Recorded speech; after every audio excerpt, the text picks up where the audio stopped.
I'd like to welcome you all to the West Drift Manhattan Beach Hotel. Thank you so much for coming. I'm representing Avast and ScaleForEtail today, and Rob Stanley is going to be co-hosting the day with me, and he is obviously representing Getida.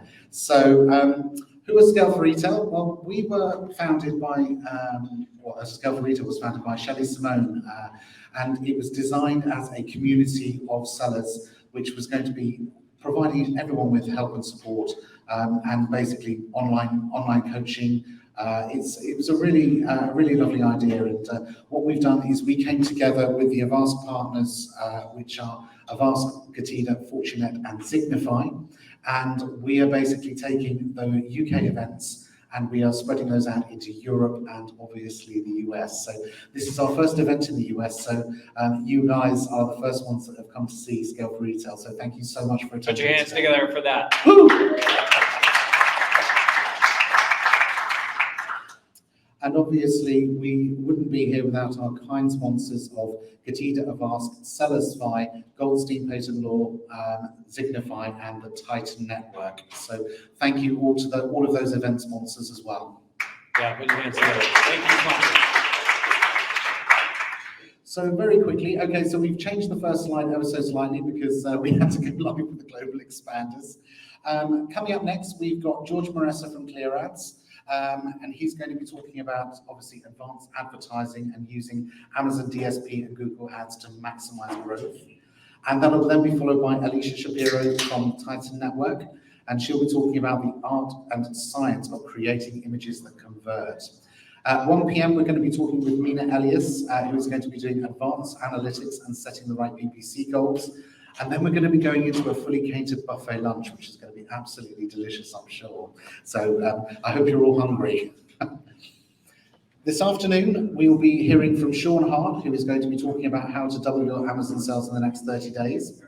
And then we'll be going on with Rich Goldstein, how to protect your business's intellectual property on Amazon. Short break, and then we'll be back with Andrew Erickson, who is the Zoncom podcaster and Titan leader. And he will be talking about AI Advantage, the 10 cutting-edge techniques to revolutionizing your Amazon business.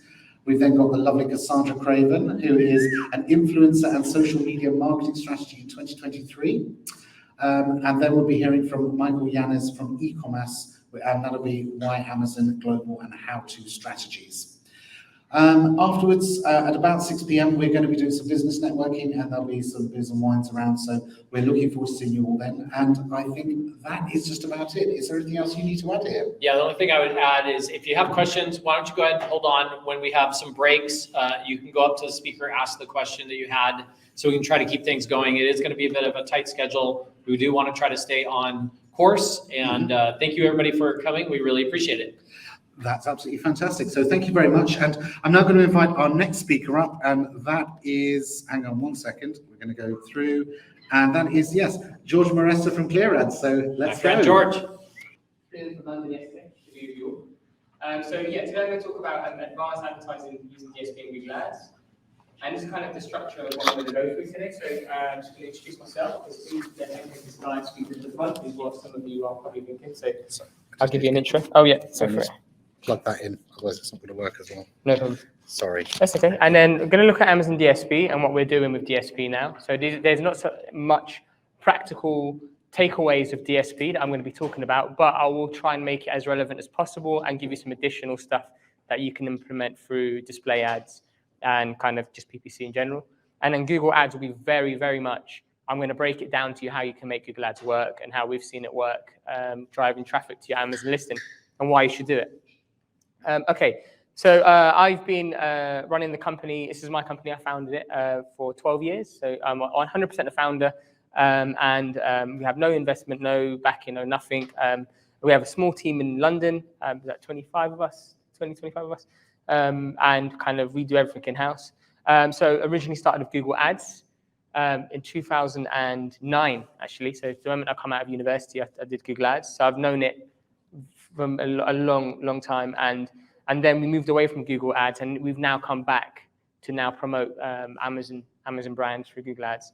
We also do PPC and DSP. We've been doing PPC 6-7 years, DSP 4 or 5 years. So we try to get in quite early into those areas. Okay, so DSP, why DSP? Why is it important? How are people taking advantage? So if we're looking at just a very basic marketing funnel here, you can see PPC, there's nothing like it, right? PPC catches people at purchase intent. This is when people are keen to buy, and your job is not to mess it up, right? You just need to have a compelling enough promotion product to kind of get them through the line and actually make a purchase. Whereas with display ads, at DSP, you can target people not only when they're searching for your product, but you can actually target people after they've purchased your product. You can also target people who are loyal. So if they've subscribed and saved not to only your product, but to someone else's, you know that they are interested in certain products. You can target them. On top of that, you can also target people who might not yet know they need your product. So if you sell diapers or nappies, I don't know what you call it here in the US, diapers, right? So you call it diapers, you call it nappies. So I'm going to look at you for affirmation, yeah? Thanks, mate. And then, so let's just say someone's just purchased a stroller, right? Stroller. Yeah, stroller, thank you. If they purchased not a buggy, yeah. So if they purchased a stroller, you know they're probably going to want to buy some diapers soon because they're going to have a baby, right? So you can take advantage of the data that you have available to you to do that. So that's just kind of like an intro. So you can see there's brands that we're working with now. They're refining every part of this funnel. They're optimizing every part of this funnel, and they're doing that to ensure that they get the best return. So and then they might not be getting the best conversion rates from the consideration stage, but they've got the funnel. They're going to get them through remarketing, and they're going to get them down the line. So that's what they're doing. And if you're only doing PPC, you're going to be at a big disadvantage, especially the way it's becoming so competitive and becoming more expensive. So you have to be a lot smarter the way you do things. Okay, so Amazon DSP, what is it? I'm going to just give you an example to help you better understand exactly what it is. Amazon DSP is a form of programmatic advertising. It's display ads. Facebook is a DSP as well. Facebook is DSP. So it's buying inventory within Facebook that they own and then outside. So to give you an example of why Amazon's ads is way more powerful than Facebook's DSP is because Amazon can do everything Facebook can do. You can target on location, gender, age, interest, and behavior. And I'm talking about this DSP here. But on top of that, Amazon has access to the richest data when it comes to purchasing behavior in the world. No one has access to more information about people and their buying habits, which we can all take advantage of. So we have that ability through this DSP to target anyone who's purchased any type of item. It doesn't get richer than that. Not only that, Amazon's dealing with first-party data. This information hasn't been purchased from third-party providers. And with the kind of elimination now of third-party cookies across programmatic, Amazon's DSP is actually standing out as a big contender to take the lead here. Went the wrong way.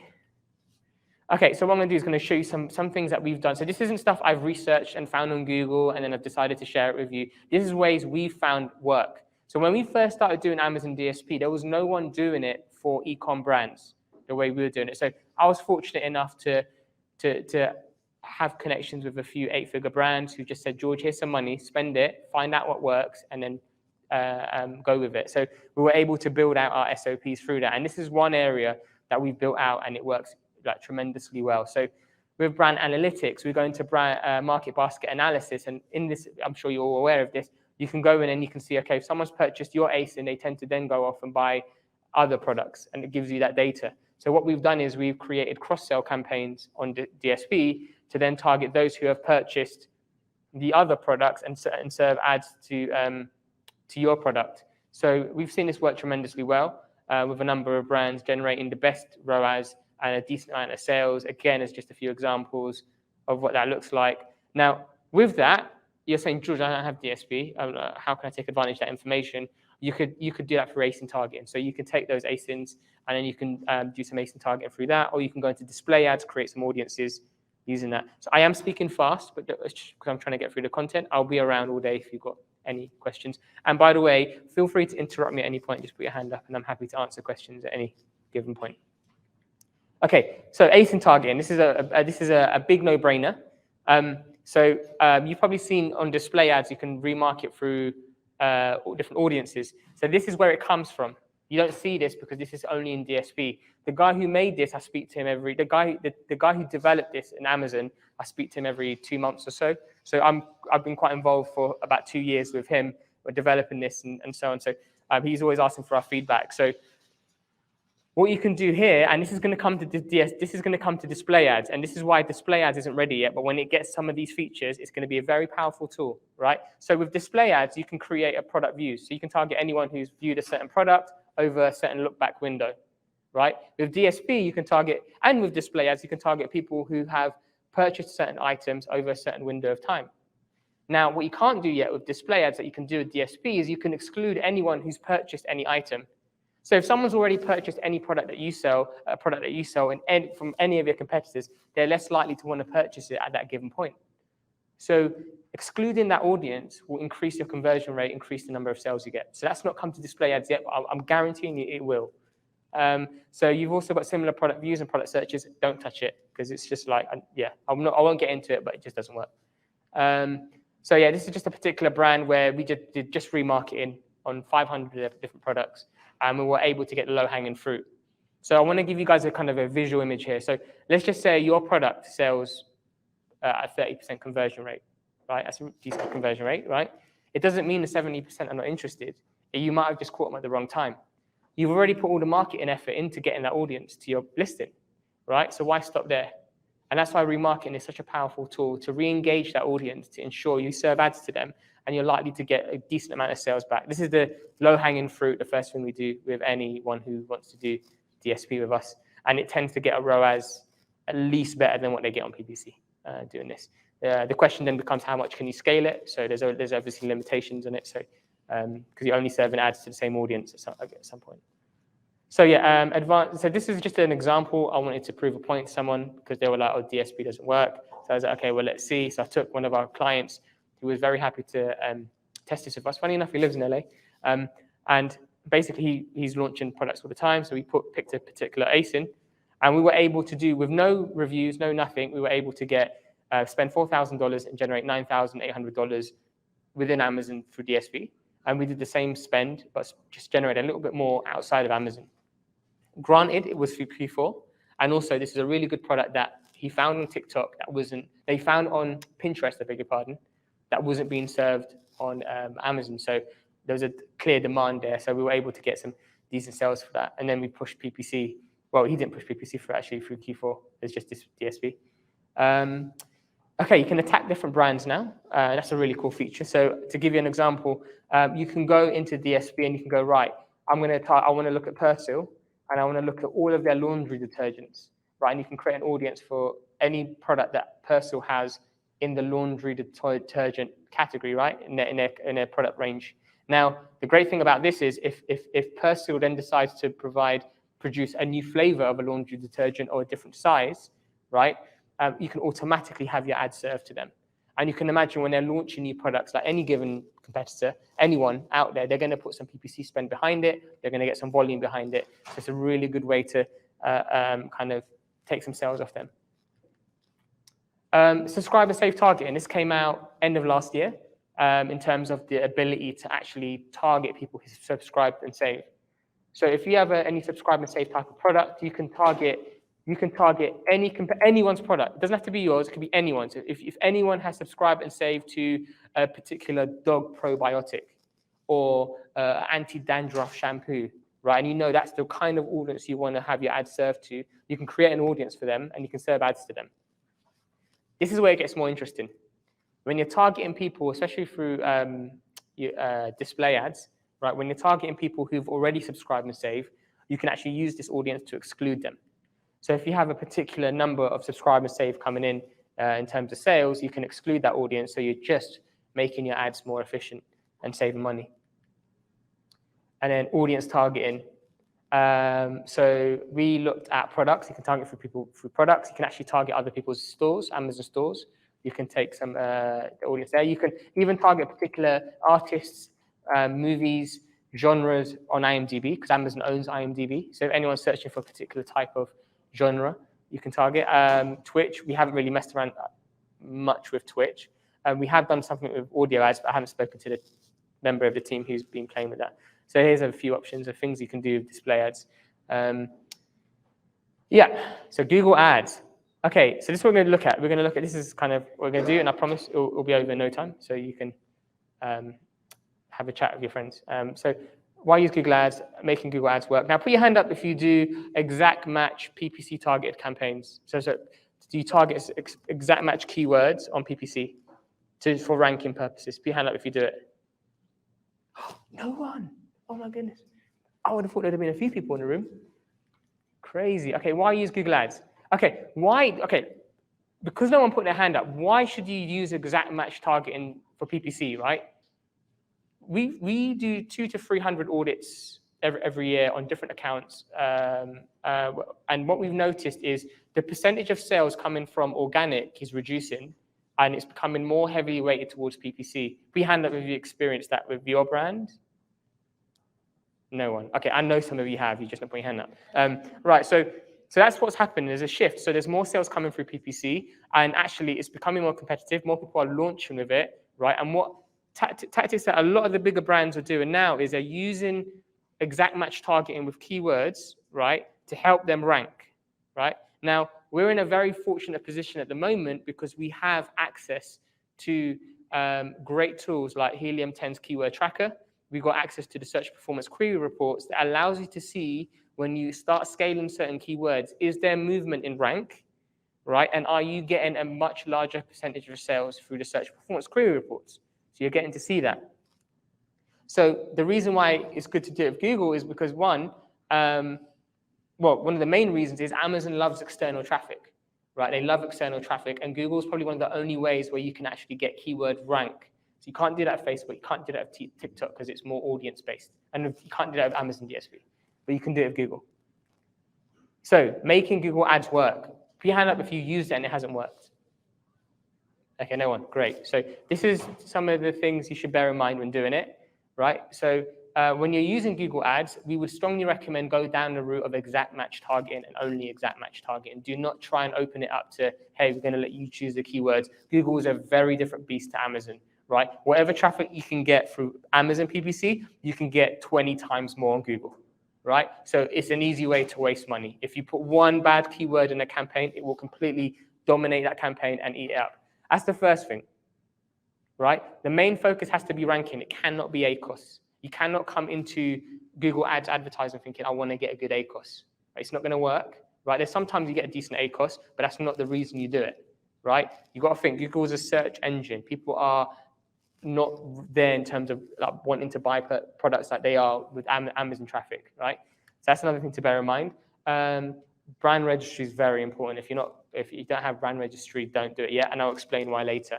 And then you have to have a good amount of inventory, because if you don't have a good amount of inventory and then it starts working, and then you're in trouble when you stock out. On the other hand, don't say, hey, we have all these products with a good amount of inventory, let's promote them. Why do you have a lot of inventory? Is it because they're not moving? Because if they're not moving for Amazon, don't think Google's going to do some magic and make it kind of convert better. So that's why it moves on nicely to the next point, which is ensuring that you have what Amazon love to say retail-ready products. So products that actually have a good reputation of selling on Amazon. So an established product, that's what you want to do it with. You don't really want to run Google Ads with a launch, especially if you've got no reviews and it's in a space where there's a lot of other products that are similar. Now, if it's a very unique product, then that could be something interesting to review. But I would definitely advise, have a chat with me about it, and I can have a look and see if there's potential to do it with a new product, but it's seldom the case. And then, conversion rates are important. One thing I'll just double check, if you're going to do Google Ads, just check your conversion rate against the category average. So if you go into Amazon PPC, go to brand metrics, you can see, okay, how does your product's conversion rates compare to whatever your category is doing? Now, if you're getting a lower conversion rate than category average, don't bother doing this just yet. Work on the listing, get all the pricing or the promotion to get that right. Okay, keyword research. This is really key. Oh, yeah, question. You said that the conversion rate is higher of Google traffic. No. The conversion rate is not high on Google traffic. What I was saying there is make sure you have a high conversion rate compared to your category average on Amazon before you start doing Google Ads. So keyword research, there's two methods we use, but I'm going to show you this method first. Okay, so this is the information you extract. Now, the first thing we want to look at is 5 points here. The first point is you want to find keywords that are relevant when running traffic for Google Ads. So here's just an example. This isn't the product we're doing it with. I just did it with a random product, right? So out of all these lot, vitamin D supplements and vitamin D supplements seem like the most relevant. As Amazon sellers, you're going to know what keywords are the most relevant to you. That's the first process, is relevance. The second process is sufficient Amazon traffic. There needs to be a sufficient amount of Amazon traffic for you to deem this as a keyword kind of worthy of doing this test with, right? So, and the reason why I say that is if you do all this great work to get this product listed number one for a particular keyword, right? But there's only 500 people searching it a month, then you put a lot of effort into not getting much back. That's the second thing, sufficient Amazon traffic. Thirdly, you want to have enough Google Ads traffic. So if you've got a great amount of search volume on Amazon, but then you don't have many searches on Google, you don't have enough to move the needle to get the ranking to improve. Now, this is an extreme example of that, 300,000, 74,000. You're looking at 2,000 to 3,000 at least searches a month. That's the thing you've got to bear in mind. Okay, so Amazon rank. Now, if you're in position 239, like you see with vitamin, right? Even if we get it from 239 to 100, right? It doesn't really matter. You're not going to see many sales improvements because it's still not on page one, right? Now, if you've got a term that's getting 10,000 searches on Amazon a month and you're in position 8, moving it from position 8 to position 4 is probably going to see some movement in sales. So you've got Amazon rank. And then estimated Google cost per click. The estimated Google cost per click. Look at that, very important with Google, because sometimes you'll see an estimated average of 29 cents to $2. That seems pretty normal. But sometimes you see a minimum cost per click of $4 to $5 to $9. When you see higher estimated cost per clicks, do some Google searches yourself, because there may be services that provide niche services that's aligned to similar products that you have, right? And what they do is they're prepared to pay more per click because they're going to make more money because they're likely to make a lot more out of it. Does that make sense? It does. Okay, because we have I'll give you an example. We've got one company we're working with, and they sell laminated floor cleaning products, right? And on Google, what we were finding is there's a lot of keyword variations around people who provide floor cleaning services, and there was a match up there. So because of that, it was just deemed as just too expensive to test. So that's the 5 things. Now, there's an extra bit of information we have access to that we should definitely take advantage of. So once you've taken it through this process, you should look at the search performance query reports. So in the search performance query reports, you can see, okay, for that one particular keyword, we know that on the week of the 2nd to the 8th, sorry, I've done the dates like UK-wise, so it's a bit confusing. We have the day and then the month. You guys have the month and the date. So as you can see here with this particular ASIN, there's 1,181 conversions in that particular week in terms of sales for that keyword, and then the next week is about 1,000. So there's about 1,000 sales coming through that keyword a week, right? Now, what you don't want to do is you don't want to put all your advertising efforts and PPC into this keyword that might have a lot of traffic coming through, but it's only got 56 conversions a week. So you can see here, so with this particular example, this is a campaign we're working on, and we were getting way more Google Ads traffic to this particular keyword. When we ran a search performance query report, we just shut this off, right? Because what's the point? Even if you get improved with ranking, you're going to get a little bit more of this, right? So this information is really helpful. Is there hands up? Is there hands up? No. No. Oh, you're just waving at each other. That's nice. Okay, so you've got that information as well to your advantage. So another way you can do it is you can actually start with the search performance query reports. You can have a look at where you're getting most of your conversions, and then you can go into the Google Keyword Planner. You have to have a Google Ads account, but you can go to Google Keywords Planner, and you can see is there enough volume on Google to do this. So that's that. And the ad creatives. How am I looking at time? 5 minutes, yeah? Cool. Ad creative. So with the benefit of doing Google Ads compared to Amazon advertising is you have the ability to change the amount of creatives you're testing at a much faster pace, right? So you have access to 15 different headlines, you have access to 4 different descriptions, and Google will rotate them depending on where you get the best click-through rate. Then you also have up to 20 site links you can try out. So these are direct links to a particular page. Now, Google want you to do that site links to a particular page on a website, but you can have them going all to the same link of your product, just promoting different parts of your product and the features you have. Then you have promotions. You can actually add promotions into Amazon, and you can have a start date and an end date. So if you know what promotions you're going to run over a number of months, you can actually put them in. And then you've got image ads. You can actually put images now into Google Ads. This isn't a Google ad in itself. I couldn't actually find any Google Ads for a number of products I searched with images on there. So there's a lack of people doing it right now, and you know what that's like. If you get in quick, it's going to make your ad stand out. So reporting. The first thing you should look at when reporting is you should look at search performance query report, right? Have a look at how much percentage share of conversions and sales you have, right? And if it looks like you can see some movement there, and that's a really positive indication. Do not look at ACoS and ROAS first with Google Ads. You want to start with that, then keyword rank, and then you want to look at the units sold. Have you seen any movements in the units sold for that particular product with all your efforts? Here's an example. Here's an ASIN. It went from I don't know why the member of my team did this, but its purchase share in the first week was 10%. Then it went to 14% in the second week. So you see a 3% increase in the purchase share. And again, same thing with the click share. So you can see these kind of improvements, and measuring that is going to be really important. And then this is kind of some of the reports that you can do. So you can have a look at total traffic for that particular ASIN, and you can see, okay, has there been movement in sales? And this was a really good example we gave to a client, right? So you can see here, the amount of impressions for this product has dropped, the amount of total clicks has dropped, right? But the number of conversions for us has increased. So even though we're going down a downward trend, we're actually seeing more sales. So that was a really good indication. So, okay, so that was it. So I'll give you a bit of bonus content. Who wants a bit of bonus content? Do you have a bit of time for bonus content? We do. Okay, right. So bonus content is, the first thing is, you can actually use the brand referral bonus on Google Ads. Right? Right? So you can actually, Amazon will pay you money, right, for every sale you make through Google Ads. Right? So we've seen crazy conversion rates on crazy ACoSs on certain keywords because of this, right? So you can use it. It's completely white hat. You're not breaking any conditions here. That's the first thing. Exact match targeting, right? The exact match targeting on Google Ads is very loose, very, very loose, right? So about 2-3 years ago, and Google don't talk about it, so don't even try and Google it, right? Because they've just hidden this information, right? That a few years ago, when you put the keyword, I don't know, vitamin D, you'll get the plural and singular variation appear through exact match. Now, it's insane what traffic they put through Google. So you have to go into the exact match, click on that keyword, and you have to negate search terms on Google. You have to. Otherwise, you're going to get a whole array of different traffic.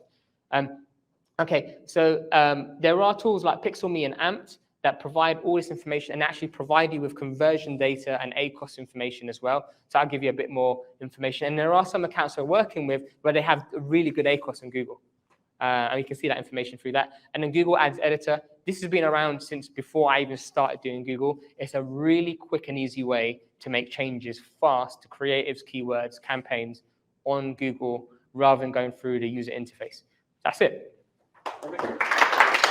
Thank you very much, Meressa. Give her a applause. All right, including the back of the room, because I know we had some problems. Where's the clicker? Just that. All right, so. The down button.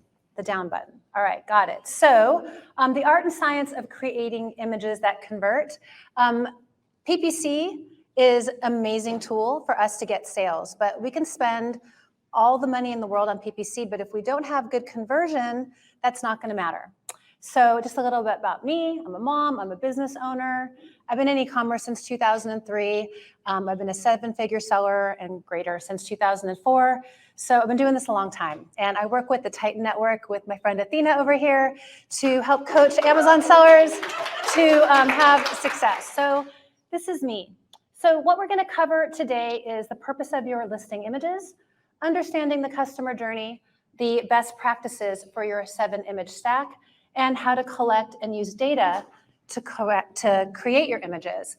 For those of you, if you've been selling a long time, this might feel basic, but I promise you, if you stick with me, you'll be glad you did, because we had multi-million-dollar sellers in the room in Cancun, and they were taking copious notes.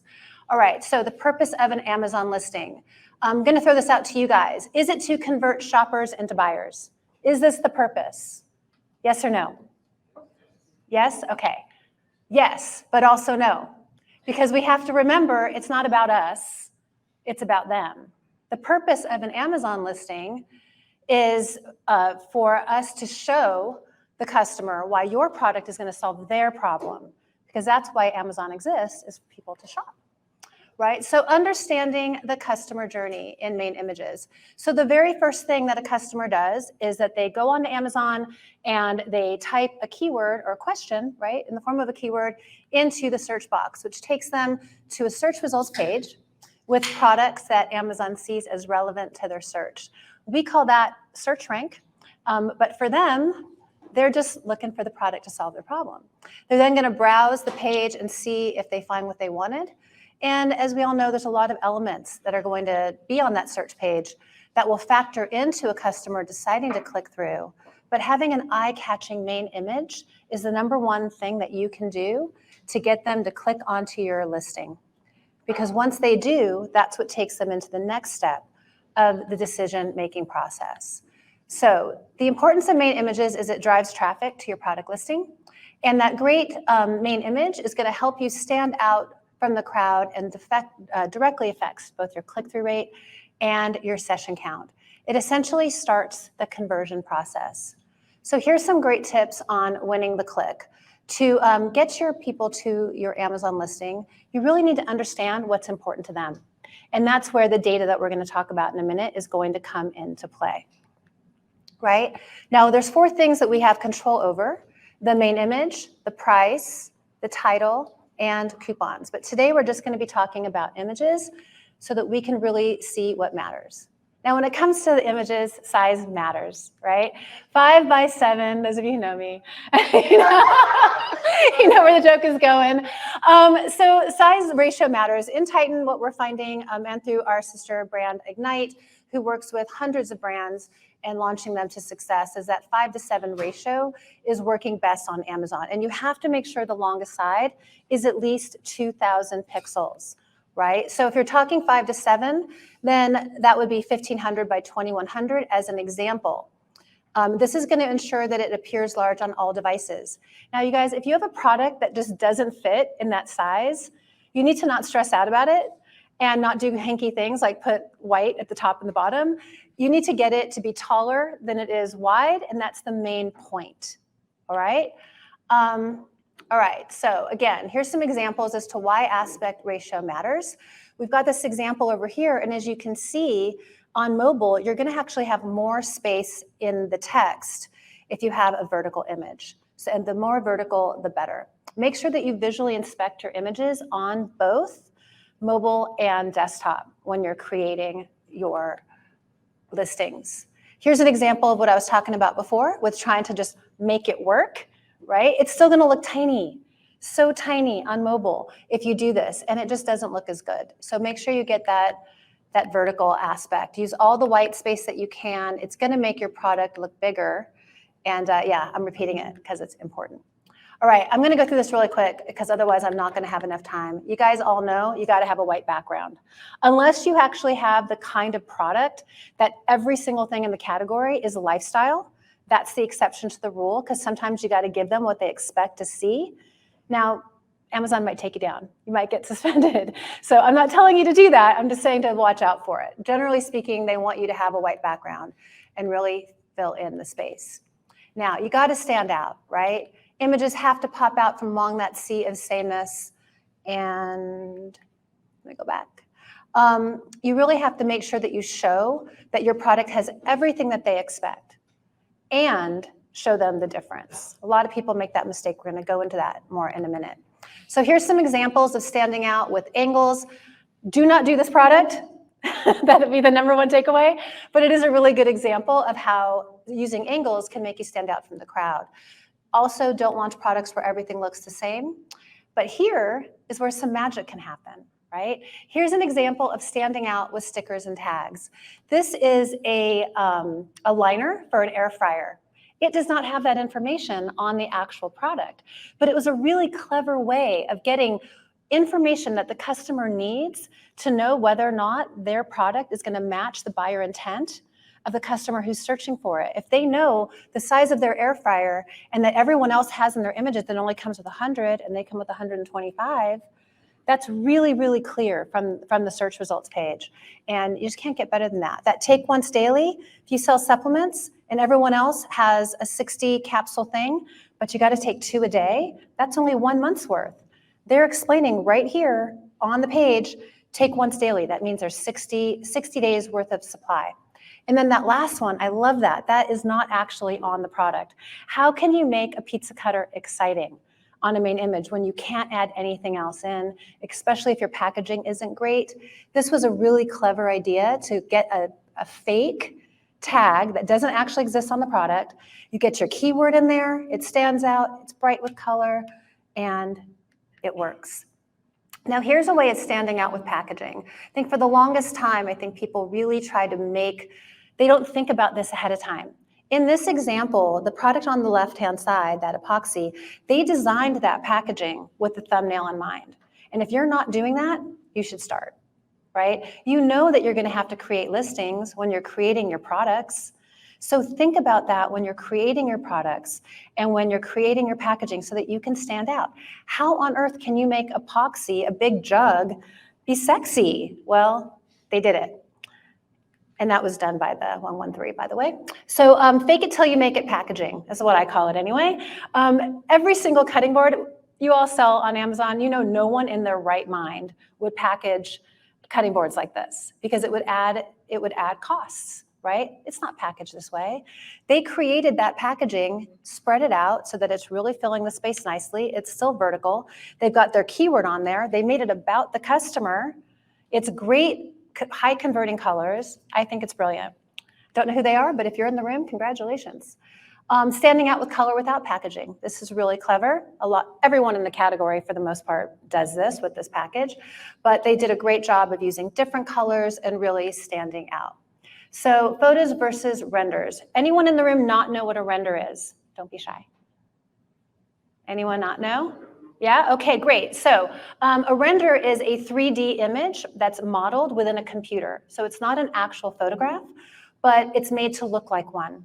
And products that do really well are plastic, glass, metal, wood, anything in the supplement or beauty space, it's always a rendered image. It's never a photograph. If it is, they're not selling very much. However, if you have complex textures like a fluffy blanket, it's not the best use of your money. So here's some examples of anyone who's ever bought a vitamin or a skincare product on Amazon would recognize these types of images. All of that was made in a 3D model program, including all the food there. But see these fluffy blankets, that's not gonna do well. So these are examples of photographs instead. All right, so here's where we get to what do they expect to see. If everything in a category has a specific sensibility with it, then you're gonna wanna do something the same. Now, that goes against our idea of being different, right? But you also have to show them what they expect and then add the difference on top of that, hopefully with your design of your actual product. So make sure that everything that's included is in the main image, especially if they're gonna think that your product doesn't have it. A lot of people I see make this mistake where they're like, well, everyone has it, obviously it comes with it. Well, obviously, no, it doesn't. They're gonna think that your product doesn't have something that all the other ones do.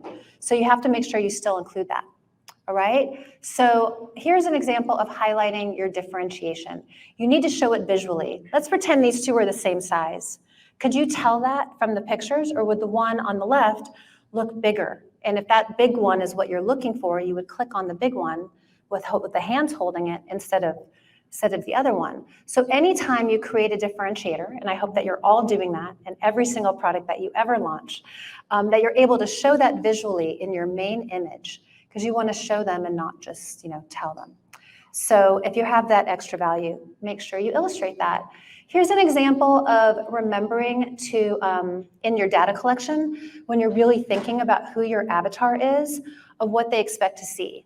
So if, for example, your avatar is like a yoga loving girl who loves like soft colors, and I have a lot of brands in my mind when I'm thinking about that, some of our friends' brands as well, that person is going to relate more to that Soothe bottle because it already meets their sensibility. It's going to look great on their counter with the rest of their things. It's informing the world about themselves, because that's what products do. People buy products not just because they need the product, but a lot of times it's because it's how they want to see themselves.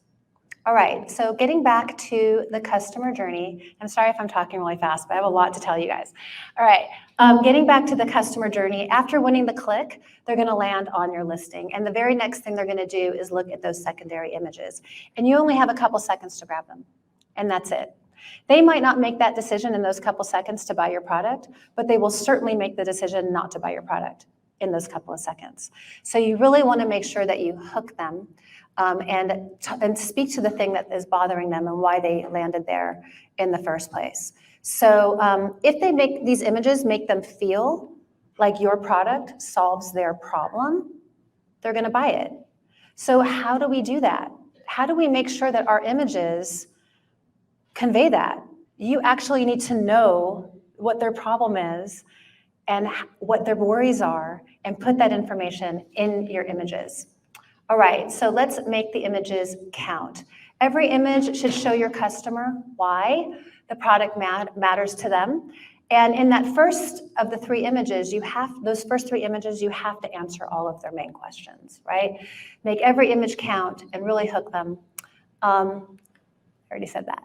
Okay, so let's look at some examples. The hook, grab their attention. What state of mind is your customer in when they very first land on the page?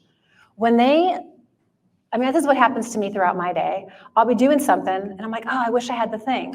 I literally just get to my phone, I open the app, I do a search, and I buy the thing. So that keywords are questions, they're the problem that they're having. And when they get there, you have to show them immediately how you're going to solve that problem. And this is where your research comes in. Now you need to make sure that your products or your listings images are easy to read, that they're legible, and they have very simple communication. Make sure you're really focusing on that result that they're going to get by buying your product. Make the text large, the headlines bold, and the subheadings medium.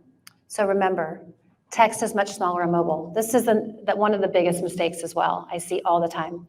And God, I tell this to my people all the time. And then they bring me every week. I have someone who comes into my huddle, which is what we call our weekly meetings with our members. And they show me their images and it's just filled with text. I'm like, guys, you're in love with your product. I get it. No one's going to read all of that. You know, you have to figure out what the core issue is. Make it really easy to understand. This brand has done such a good job. What is the problem? This person wants to clear up their acne, and they're going to get a result in 6 to 8 hours. Those things really work too. They're going to scan for information. They're not going to read the text. They're just going to scan it. So you have to make it really simple for them to understand the exact result that they are going to get. Here's the epoxy one again. So what is the instant result of purchasing this product? And what is that main benefit that the person was looking for? When they had that moment in time, when they went to go buy this product, they knew they wanted to create works of art.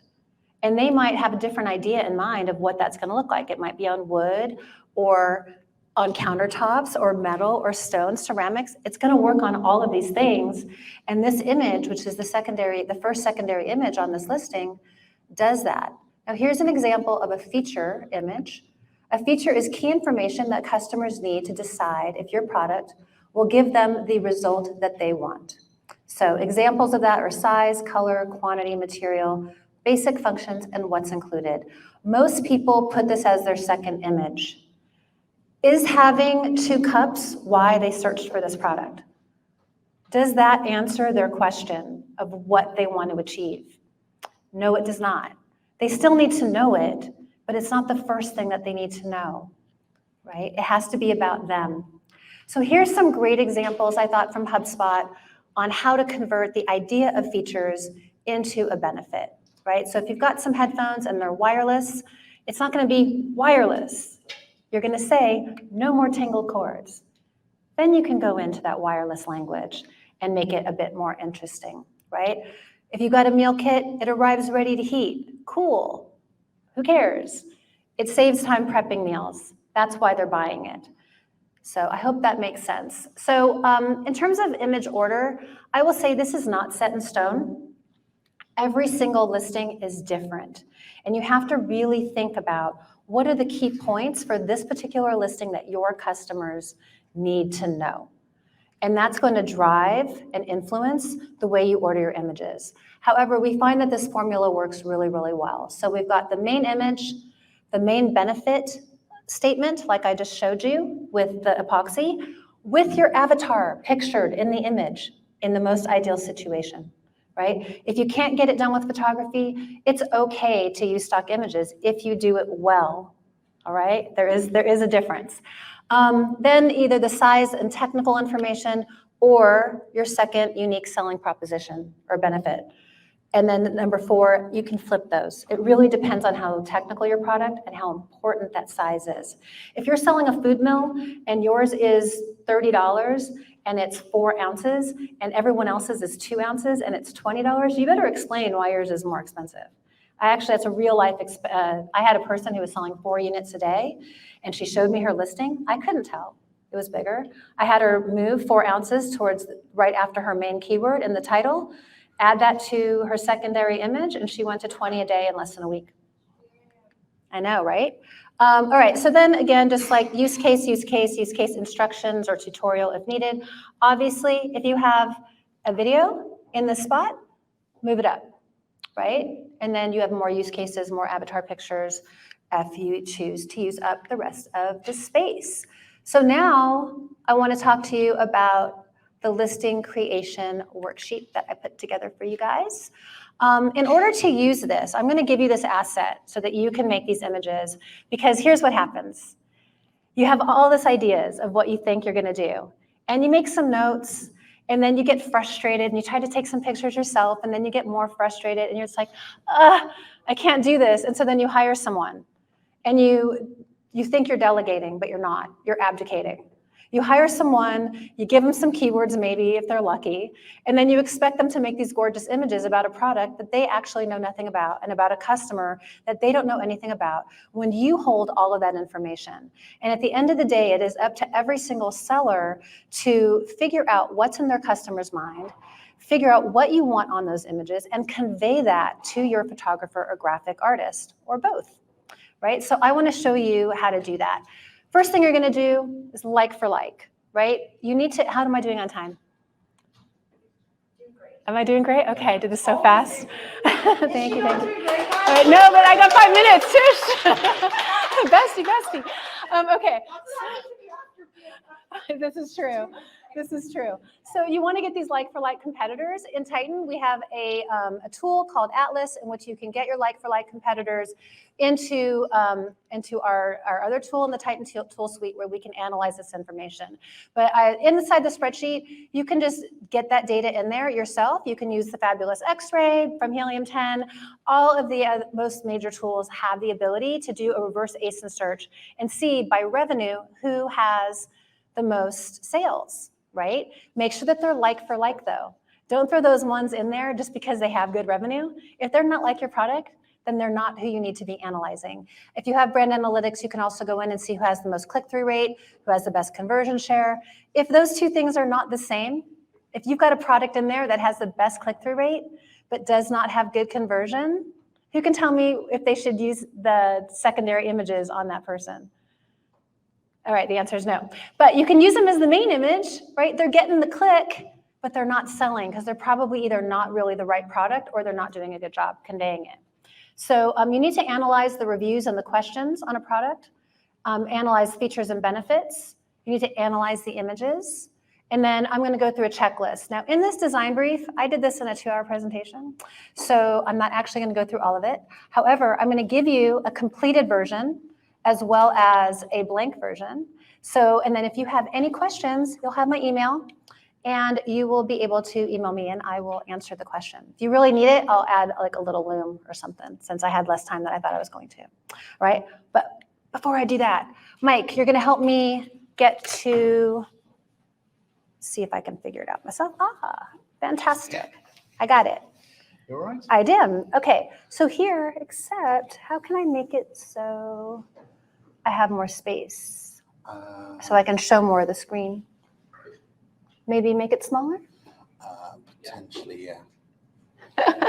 Oh, well, for some reason, we've got so much going on here. All right, so maybe I can make it back. Okay, so here is the design brief.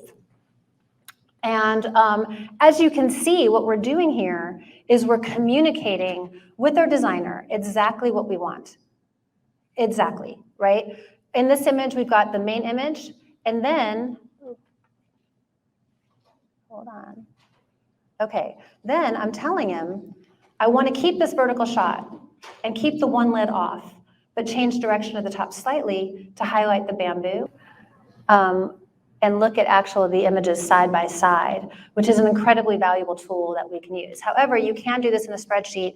Just find all of the images from, let's say, 10 competitors that you're doing, save them, put them in a spreadsheet so that you can really look at them side by side to make these decisions, right? But in this case, I'm just gonna say I'm going to say that my product is a 5-piece set, so it's more like the ones on the left. I really like how the one on the left there has that lid off, but I'm giving the instruction to the designer on what to do. But also most of them in the spaghetti, they're not using long spaghetti. And these 2 of these 3 are, but most of them did not. And also they have a lot of really inappropriate things that a person's not going to use, which I found out from my research. They're not going to put popcorn in a glass jar for their kids, right? That's just, no one's going to do that. So what I wrote, oh my goodness. What I wrote is in this, I wasn't really quite ready yet when I wrote this brief to give it to my designer. I said, let's test it. Let's test all these different things that, if you can see, I'm not going to go there now for sake of time, but I went onto Google, looked for glass storage containers, and found dozens of different things that people have used on Etsy and on Pinterest and all over that show what would look great in those jars, but I'm going to test it out myself, right? And then for the secondary image, I went to Adobe Stock and found this was the kind of imagery I would like to have in my photo. Maybe I would give this to a photographer. Maybe I would give it to my graphic designer if I was just going to use the stock image. Wrote a headline, the subheadline, exactly what I want it to say, right? And then I would give the instruction of what I want it to look like, and even down to the models and what I would want the models to be. If you do this, you are gonna get the images that you want and not just whatever they happen to throw together. Now, how do you know this? That is where the rest of this comes in. You're going to look at the reviews. We have a tool that allows you to pull in all of the reviews. Helium 10 does as well. I don't know of anyone else who does, but you're gonna look at each of those reviews, each of those questions, and I don't like to be on stage and not give you things that you can actually use if you're not one of our members. So I just want to make sure I provide as much value as possible. Cassandra's laughing at me, or with me, I mean. So anyway, you really want to get into all of them and see, most of the time, or what we found in this particular product is that most of the complaints and problems had to do with airtight lids. So getting back to our design, I always use a mouse. Okay, getting back to our design template, you can see that these 2 images both had the words airtight lids on here. And I think that that's what people were writing about, but that isn't what they cared about. What they cared about was keeping food fresh. So that's how you're going to take a feature of something and turn it and focus on the benefit, right? You're going to say keep food fresh, and then you can get into airtight lids, keep your meals amazing. That's the kind of way that you want to convey the information, because that's what they actually care about, right? And then in the second one, we've got keep family safe. You can see the other person actually focused on airtight and this BPA-free seal. Well, in our research, we found that people also cared about the glass being lead-free. So that's why we put that in there. And by the way, I did some of this while I was sick in Cancun, and I was tired. I was so tired. So I wrote the first couple of headlines, and then I was just like, I can't do this anymore. And I just went into ChatGPT, and I said, write me a bunch of headlines, do blah, blah, blah. And Andrew Erickson's going to show you exactly some of that stuff a bit later today on how to use AI to help you out. So I'm going to give you guys a copy of this. So you will not need me to go into any more. But does anyone have any questions about what I've said here today? Give me one. Yes, Andrew, thank you. Can you show us a QR code again? Yes, that's exactly where I was going next. So thank you for the prompt. I appreciate it. Oh my God.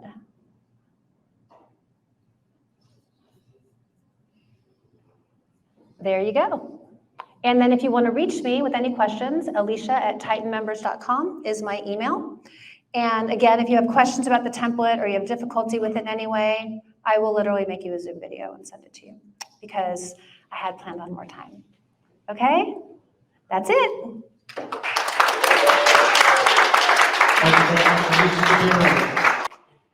How's the audio? Good? Great, great. Yeah, you sent it. You sent it to yourself, man. Come on. Give me 1 second. I'm going to get the slides up. No worries, no worries. So I forgot to put an intro slide, so I'll take this time to intro myself. My name is Mina Elias, founder of Trivium Group, which is an Amazon advertising agency. I started in the Amazon space in 2018. I came from like a regular engineering background with a passion for supplements. I train MMA. I've been training since 2013. Wanted to create a supplement brand for myself. Failed miserably to get it into stores and gyms. Everyone turned me down. They would look at the supplement and say, okay, we'll let you know. And then they never let me know. So I decided to get it on Amazon, and that was in 2018. 6 months later of obsession, I was able to make the product successful. And you know, it was about April 2019. I was doing about $4,000 a month in profit. And then that's when I was fired from my job, went, you know, full-time, all in on the business. And then January 2020. So like, I don't know, what is that? 8 months later from that, I was doing about $94,000 a month in revenue. Continue to grow it. And then COVID hit. I started doing podcasts and webinars and stuff like that, which just like this, teaching people exactly how I, you know, did Amazon advertising. Started with like nothing, right? $500 on a credit card, and built the brand up in a very, very competitive niche, which is electrolyte supplements. And it was all through like really good ads and being very granular with the data. So I shared everything. People loved it. The demand was very, very high for me to start an agency and run the ads for people. So I didn't want to do it. I thought I was going to build a $100 million supplement brand, but then an aggregator hired me to train their team on ads. And that went really well. After 4 months, they're like, you know what, we love how you're doing things. You're better than the 6 other agencies that we hired. You know, go ahead and you know, train the rest of our team. And that's when I realized I have a talent for this thing. And, you know, now we're here. We have about 66 or 67 team members, 138 brands under management, something like that. It's constantly changing. But yeah, I love what I do. And it gives me a lot of energy to educate people on the stuff that's working for us. I am very technical, so I'm going to try and keep it light on the technical side. You know, engineer is like in my blood. But okay, how are we looking, man? What are you covering? What are you covering? Is it putting the Avast code and? All right. Anyways, so what I'm going to cover today is analytics and how I think about ads. So in terms of analytics, most people, I realized, look at ACOS, they look at TACOS, they look at all of these different analytics. It's even funny when they look at analytics, they look at Campaign Manager. You know, to me, this is a joke, right? Because it's like very, very incomplete data. And how can you look at like analytics on Campaign Manager when you don't see the sessions, which is the number of people coming into your listing, you don't see the conversion rate. And I learned all of this because I spent like $60,000 or $70,000 trying to make my brand MMA Nutrition work on direct to consumer. So I hired this freelancer, and I'm like, okay, like let's make this work, like, you know, 5K a month ad spend. I'm gonna pay him like another 3K a month. Like, let's see how it works. And so he's like, okay, cool. Like, here's the different like creatives that we're gonna create and run ads on Facebook. We're gonna have these different headlines. So he's constantly split testing, you know, different headlines, different creatives. And then he's like, here's the different landing pages. And then I started realizing the way that he's looking at things is he looks at things like from a top level. He launches the campaigns, and then they get, you know, impressions and a certain CPM and whatever, and a certain number of those impressions turn into sessions, people coming into the landing page. That was the click-through rate. And then a certain number of these sessions turned into a sale, which is the conversion rate, which is dependent on the landing page. And then I'm like, why don't I look at this stuff like that on Amazon and Amazon advertising? I'm looking at like keyword ACOS, TACOS, like all of these like metrics, but it doesn't tell me anything about the funnel. And so then I started realizing, okay, like what if I did start looking at those numbers? What if I started looking at like, okay, my ad spend is responsible for a certain number of sessions that come into my listing. And that is going to be dependent on the click-through rate. And then start looking at the factors that affect the click-through rate, like my main image, my price, number of reviews, my star rating. Because like, you know, I can add like $5,000 more a month in ad spend, but if I'm at a 4.2 star and I go and spend $5,000 a month trying to get reviews, and then I go to a 4.3 star, now for the exact same campaigns, I didn't touch anything. I went from like a 0.4 click-through rate to a 0.7 click-through rate. I doubled my revenue or whatever, 1.5 times my revenue.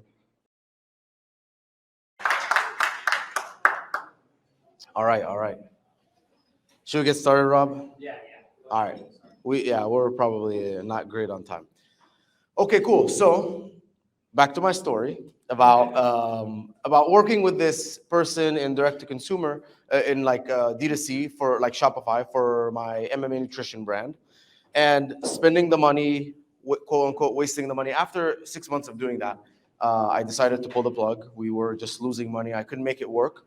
I think, you know, Shopify and direct to consumer is a lot more difficult, but I learned a lot, and it really opened my eyes to analytics and what analytics I should be looking at. So the power of analytics, and then the subheader is scaling and optimizing your way to Amazon success.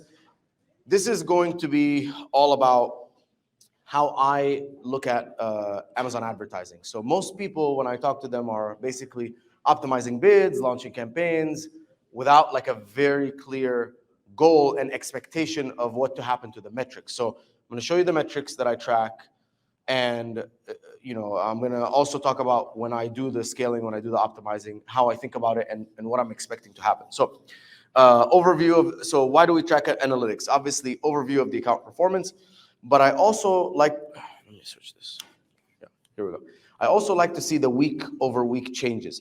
So a lot of people look at changes day by day. I just had a client hit me up and said, the last 2 days our sales were great. What happened? And I said, I don't know. It's too early to tell. Attribution issues. It could just be that the demand was higher. There's more people coming to the, searching the keywords that day. So it's very important to have really clear analytics. And the most important part is identifying issues. So when I go and try and like help someone and they say, hey, like my ads are not working, I have to, I can't just go start looking at their campaigns, because it could be their click-through rate, it could be the conversion rate, it could be that they scaled and then their traffic didn't go up, like they spent more money, sessions didn't go up. Okay, maybe you spent more money on the wrong keywords. So all of that is captured in analytics. So what are the metrics to track? I like to track PPC spend. I don't really care that much about PPC sales. So I just put it up there because I know people will go crazy if I don't say I look at PPC sales. But I don't look at PPC sales because they're not accurate to me. I've tested it many times and they're just not accurate. But I look at total sales because that's true. That's the true number. I look at sessions, the number of people coming into your listing. I look at the cost per session. So, what's that cost for each person to come into the listing? Maybe I was spending $1 for one person to come into the listing. Now I'm spending $1.50. Why am I spending more? Or maybe I took over a brand and we were spending $1 for one person to come into the listing, and now we're spending 70 cents. So now we're more efficient with our ads. So I look at PPC spend, PPC sales, total sales, session, cost per session, I look at, clicks and click-through rate, conversion rate. Cost per click is nice to see if there's like cost per click is climbing. I want to know why. Are we just hammering the same, keywords, spending more money, but not generating more revenue? Ecos and tacos, I honestly don't look at all at, because a percentage of your revenue is not going to dictate whether you're doing good or bad. The total dollar amount in profit, this is the most important metric. That is what tells me if I'm doing good or bad. So every time someone comes to me and says, we can do whatever we want, our goal is 15% tacos. I say, okay, what if at 15% tacos you're doing $5,000 a month in profit, and at 18% tacos you're doing $25,000 a month in profit? Who would take that deal? Again, 15% tacos, 5K a month in profit. 18% tacos, 25K a month in profit. Who wants 25K? Yeah, exactly. So I said it doesn't really matter. It doesn't matter if you spend a little bit more as a percent of your revenue, if it means more total dollar amount in profit. So that's the main metric. This is what guides everything. And when I do the scaling and optimizing, I'll tell you exactly how I think about total profit. This is a template that I can share with anyone if you want to do it manually. I also have an automated way of doing it, but this is kind of what it looks like when I'm tracking my analytics. I can see how my spend changes week over week. I can see how my sales change week over week. I can see how my sessions change week over week. And I see, okay, I spent 87% more on ads and I got 1.26% more sessions. Not a good use of my money, right? If I'm spending 87% more. I look at my click-through rate, conversion rate. Is that an issue? I look at, this is like sale price, Amazon fees, cost of goods. This is to calculate the profit before ads. And then when I subtract my PPC spend, I get the profit after ads. This is the most important thing that I'm tracking. During scaling, I know that this number is going to go down.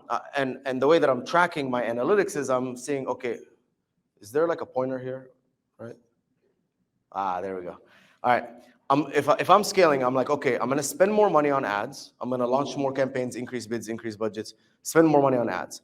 I expect that my sessions are going to go up. Maybe my conversion rate is going to go down because the traffic is not going to be as qualified, right? I'm hoping it stays the same. I'm hoping my click-through rate doesn't go down. Hoping it stays the same. It might go down though. But I really hope that my total sales will go up. So I spend more money on ads. I drive more traffic. My total sales go up. And then obviously my expectation is, because when you're scaling, you're launching new campaigns, increasing bids, increasing budgets. Some of those keywords are not, they're not effective. You're testing them. So, your profit might go down. So that's during the scaling phase, right? And I'm gonna talk a lot more about the levers that you can pull to scale, but I'm focused on one phase at a time. Because if you are focused on increasing spend and decreasing spend at the same time, you're not gonna know what's happening. So when I'm looking at an account, I'm like, okay, what are we gonna do this week? If this is the week, right? If this is the week, and I'm like, what am I gonna do this week? Look at the PPC spend. It's $296. Question for the people who are good at math.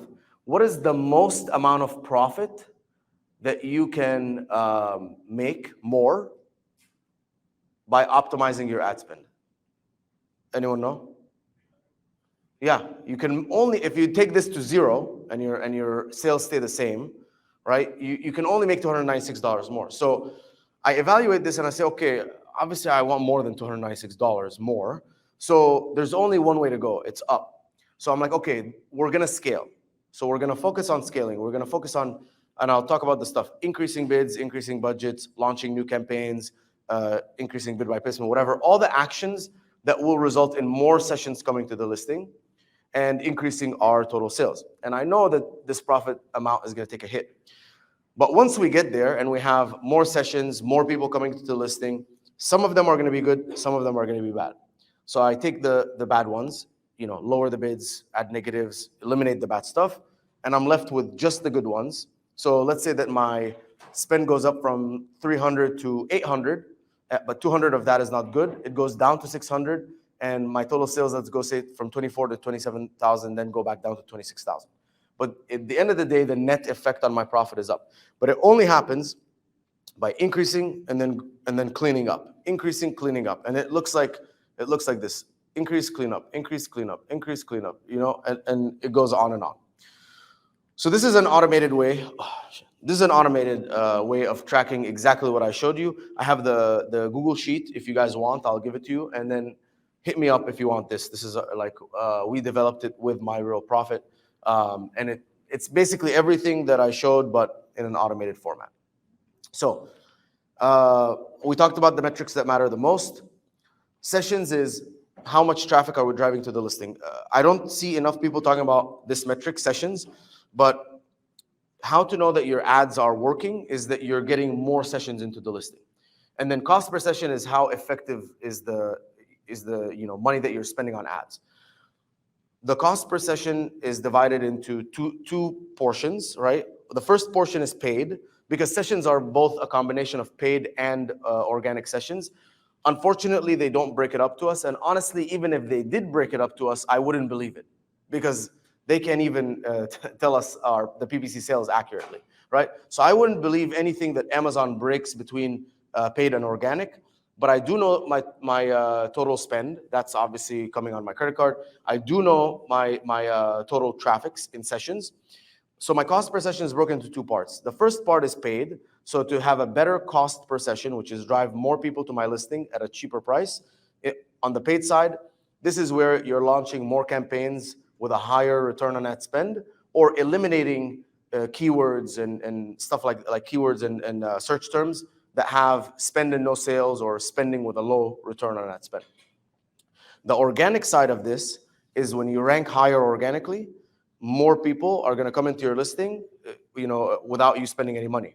So that the denominator in the cost per session, you get more sessions without the cost, which is the PPC spend going up. You end up having a lower cost per session. And then cost per acquisition is your true cost of advertising. Let me go back real quick. So if we go here, right, your cost of acquisition is basically going to be your 1 divided by your unit session percent. So this is a bad unit session percent, 100 something percent. Okay, this is maybe like more of a normal thing. So we have a 4.66 unit session percent. Let's call it 5%. So a 5% unit session percent, or a 5% conversion rate, means that 1 divided by that is 20. It means you need 20 sessions to make 1 sale. So 20 sessions to make 1 sale, and our cost per session is $2.55. So to make 1 sale, $2.55 times 20, 40, $50, something like that. So that's your cost of acquisition. The things that influence the cost of acquisition is obviously your cost per session, which we just took, and then your conversion rate. Those are the 2 factors. So if right now your profit per unit is, so in this case, this has $180 maximum profit per unit. So if you take the sale price minus the Amazon fees minus the cost of goods, you have $180 to waste on ads before you hit break even. And then I take my cost per session multiplied by 1 divided by the conversion rate, and I have a $52 cost per acquisition, which leaves me with about $120 net profit per unit after ads. If I want to lower this number and get more profit per unit, I can either increase my conversion rate, or I can lower my cost per session. And I talked about how you can lower the cost per session, the 2 things you can do. So these are now the things that I'm looking when it comes to analytics. Not just jumping into the campaign manager and saying, okay, which campaign has a high ROAS or a low ROAS, or which keyword is spending money and not making sales, et cetera, et cetera. I'm looking at my entire account and I'm saying, okay, what are the moves that I need to make to get more dollar amount in profit? Do I need to increase my conversion rate? Is my CTR very low? And again, all it takes is watch Alicia's presentation again, improve your main image, and for the exact same campaigns and everything, you can double the CTR and get double the amount of people coming into the listing. At the same conversion rate, you'll double your profits. So those are the things to consider when looking at your analytics. So yeah, here's some math, right? So cost per session is PPC spend divided by total number of sessions. 1 divided by conversion rate is number of sessions for 1 conversion. Cost per session times number of sessions for 1 conversion. Cost per acquisition. Great. Break-even conversion rate. This is another thing for all of you that are launching, products right now. Break-even conversion rate is what the conversion rate needs to be for you to break even. And a lot of times people come in and I look at their analytics very quickly, and they're like, we're launching. Is this product doing well in the launch? And I look at it and I see, okay, your break-even conversion rate is 5.2%, and you're at a 2.9%, for example. Then I say, okay, I look at the cost of the cost per session. Cost per session looks normal to me. It's not like very high. And I say, okay, cool. All we need to do is bring your conversion rate up, and you're going to start breaking even. Yes, we can lower the cost of advertising and the cost of traffic, but it's way more effective to just increase the conversion rate. So this is why I look at the break-even conversion rate. Break-even conversion rate is PPC's. This is a very, take a picture of this. But basically, the cost per acquisition needs to equal your maximum amount of profit per unit for you to break even. So your break-even conversion rate is going to be your cost per session divided by the maximum amount of profit you have per unit. So your cost per session, let's say it's like $1.2, whatever. And then let's say like that other product, it was 180 maximum profit per unit. So you take that divided by that, and that will be what conversion rate you need to break even. And again, you should have goals on your conversion rate. Like it shouldn't be like, okay, the conversion rate is the conversion rate, especially when there's factors that influence the conversion rate, which is like your main image, your price, your reviews, the rest of your images, the videos on the listing, questions on the listing, A+ content, which reviews show up first, images in the reviews, Amazon post. All of these things are small, and they all add up to improve your conversion rate. Okay. How am I doing on time, Rob? Yeah, you're Good. About 15 minutes. Amazing. Okay, so now this is the kind of the final part of the presentation, which is scaling and optimizing. So when I look at advertising, I look at it in the two phases. One phase is scaling, the other phase is optimizing. When I'm looking at scaling, I'm looking at basically whatever my revenue is right now, I'm trying to get my revenue to the maximum amount.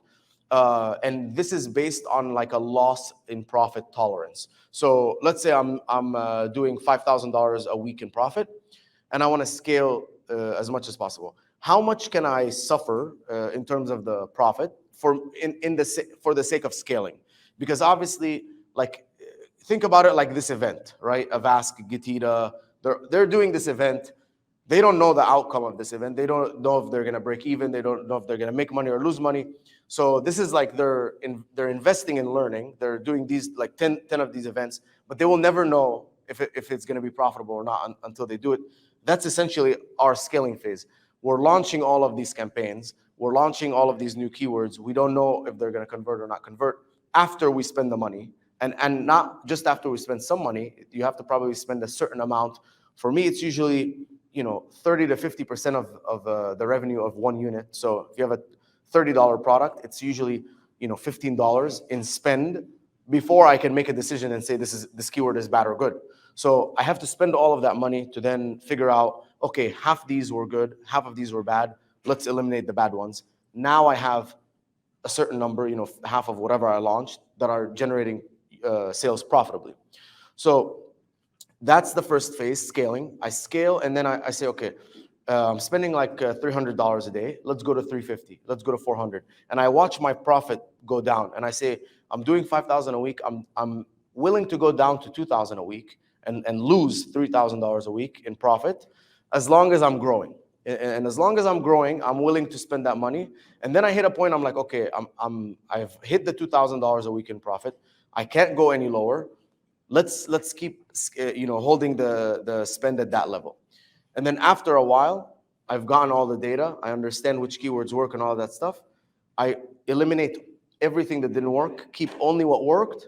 And now that's the optimization phase. Now I'm in a much better state because I was spending $500 a day. Now I'm spending like $700. I went from 500 to 1,000 back to 700, but that extra 200 is all very high ROAS keywords. It's all very profitable keywords. So in the scale, we're launching new campaigns, increasing bids, driving more traffic. Optimize is where we eliminate anything that didn't work. So metrics to monitor when you're scaling, spend more money on PPC. You want to make sure you're actually spending more money. And then you want to make sure that the sessions are also increasing. And proportions matter. So remember, we spent $1.67 and we got, or we spent 87% more and then got 1.67% more sessions. That's not good. But if we spent 80% more on PPC and got 40% more or even 35% more on sessions, that's fine. Sales increase, obviously, that's the whole goal. Cost per session, this is now what I'm anticipating is going to happen. I know that cost per session is probably going to go up because I'm not going to be as efficient with my money, right? Because I was efficient. Now I'm like, okay, let's test. And I know that some of this is not going to be efficient. My click-through rate, conversion rate will probably go down because some of that traffic is not going to be as good. And by the way, when we launch campaigns, we're only increasing impressions. We're not necessarily increasing sessions. So we're only showing our product in the search results more by launching more campaigns. And some of those new searches we're showing up in might not be as good in terms of click-through rate. So that might result in a click-through rate going down. Exact same thing with conversion rate. And I know that my profits are going to go down because I'm exploring, you know. And then metrics to monitor when I'm optimizing, PPC spend is going to go down. Sessions will decrease, but it's not going to decrease as much as the spend will. Sales may decrease, you know, probably, but I might, you know, it might not decrease as much because I improved my organic rank during the scaling phase. Cost per session should go down. If the cost per session is not, then you're cutting ad spend from the wrong things because you're just trying to be more efficient with your traffic, not decrease the traffic. Click-through rate and conversion rate should go back up because now you're only sending the better keywords that are converting better based on the data, and your profit, that's the number one thing, right? Profit goes up. Very, very important. The other one, sales go up, sessions go up, profit goes down. This one, spend goes down, sales might go down, profit goes up. That's what matters. So what are the levers that we can pull? This is like the actual actions that you take in your campaign manager. So the first lever, so when you're scaling, you can increase bids. So take certain keywords that are delivering like good results. So you find a keyword has a 5x ROAS, you increase the bid. You say, okay, you're showing up, and obviously, like, you know, part of it is like check the sponsored rank. You don't want the sponsored rank to be 1, then you increase the bid. But if the sponsored rank, let's say, is 18, you increase the bid. Now the sponsored rank is 13, whatever, and more people are seeing it, and you know that it was performing well. So you're hoping that it drives more traffic at a similar and good performance. Increasing budgets. This not always works, but giving your campaigns more budget and more breathing room sometimes results in more people, you know, more clicks and more sales. Bid by placement. This is where you go into your campaigns. You can either do it in the bulk sheets or you can go into each campaign. On the left, there's a placement tab. There's 3 main placements, 2 that we can control, which is top of the search, first page, product detail pages, and then the one we can control is rest of the search, which is everything that's not the top of the search. So if you find that your product your campaign had a better click-through rate, better ROAS, better conversion rate at the top of the search first page than it did at the rest of the search, you could increase the bid by placement, let's say by 20%, which means my bid is $1 right now, for example. I'm willing to spend 20% more if you're going to show me at the top of the search first page, because based on the data, I convert better there. So that's another thing that you can control.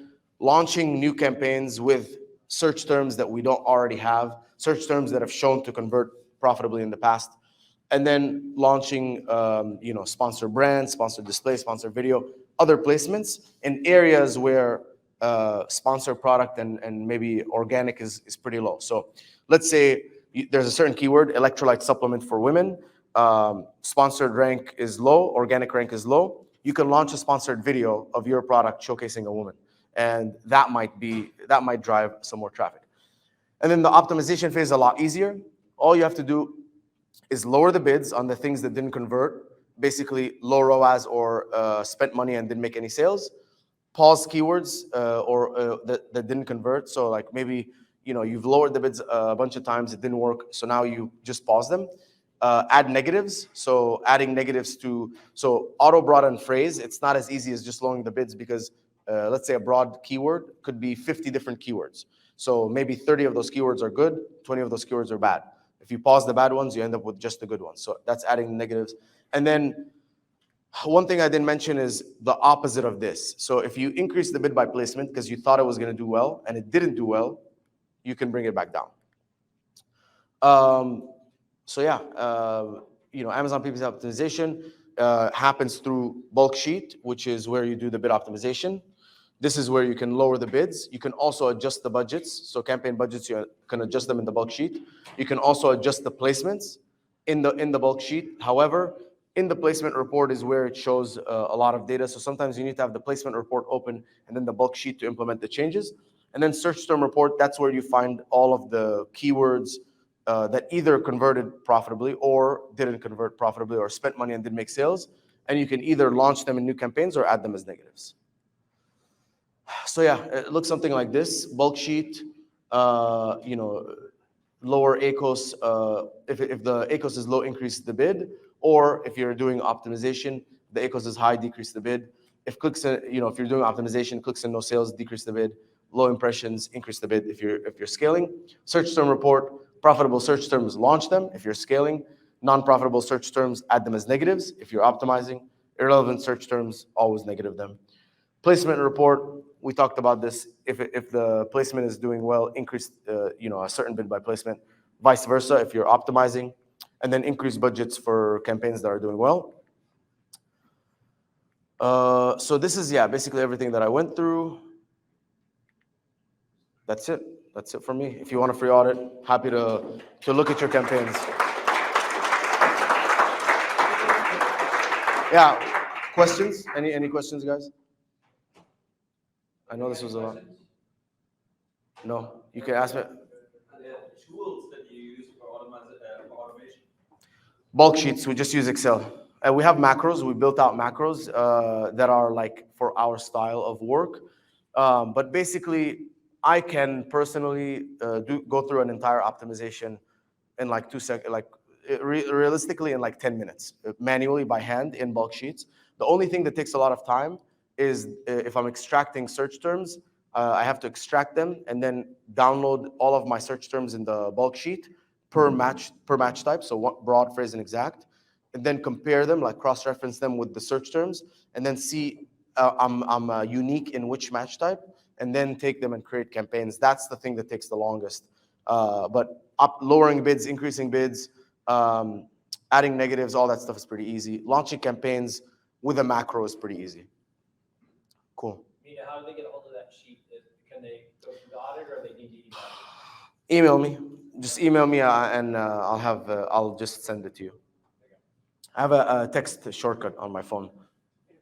How do you know you have enough data to go and start optimizing or negating keywords from the scale phase? It depends on the amount of spend. So I wait until I have, like I said, about 50% of my single product revenue per keyword. So if a keyword has hit, like, let's say for the $30 product example, half of that is $15. So if a keyword has not reached $15 in spend, I don't want to optimize it, because maybe on the $13th it could make a sale, $14th. But once it hits the $15, I'm like, okay, I'm not willing to keep waiting, till the 20th, 30th, $50th and not make a sale. So that's kind of a line that I draw. I wait. It's not a certain amount of time. It's a certain amount of spend, because that means I have enough data. Mina's going to be around, so if you got to ask him some more questions or if you want to get a hold of that sheet, put it together again for Mina, please. Thank you, guys. Thank you so much. My pleasure. Here you go. So it'll be mine anymore. You'll be up there longer. There we go. You guys tired yet? All right. Like I said, we're going to give away a little cash today. And today I'm going to talk about what I call my Amazon launch domination. Doesn't that sound sexy? But first, are there any aggregators in here? Any aggregators? All right, good. Here's my joke for the day. What do you call an aggregator at an Amazon seller conference? A barista. Come on. All right. So I'm going to show you how to create an Amazon listing that is impossible to be competed with, because it'll allow you to dominate any market, any niche. Does that sound good? Yeah. And we're going to talk about this. We're going to talk about these three things. I want you to remember: launching, ranking, and list building. All right?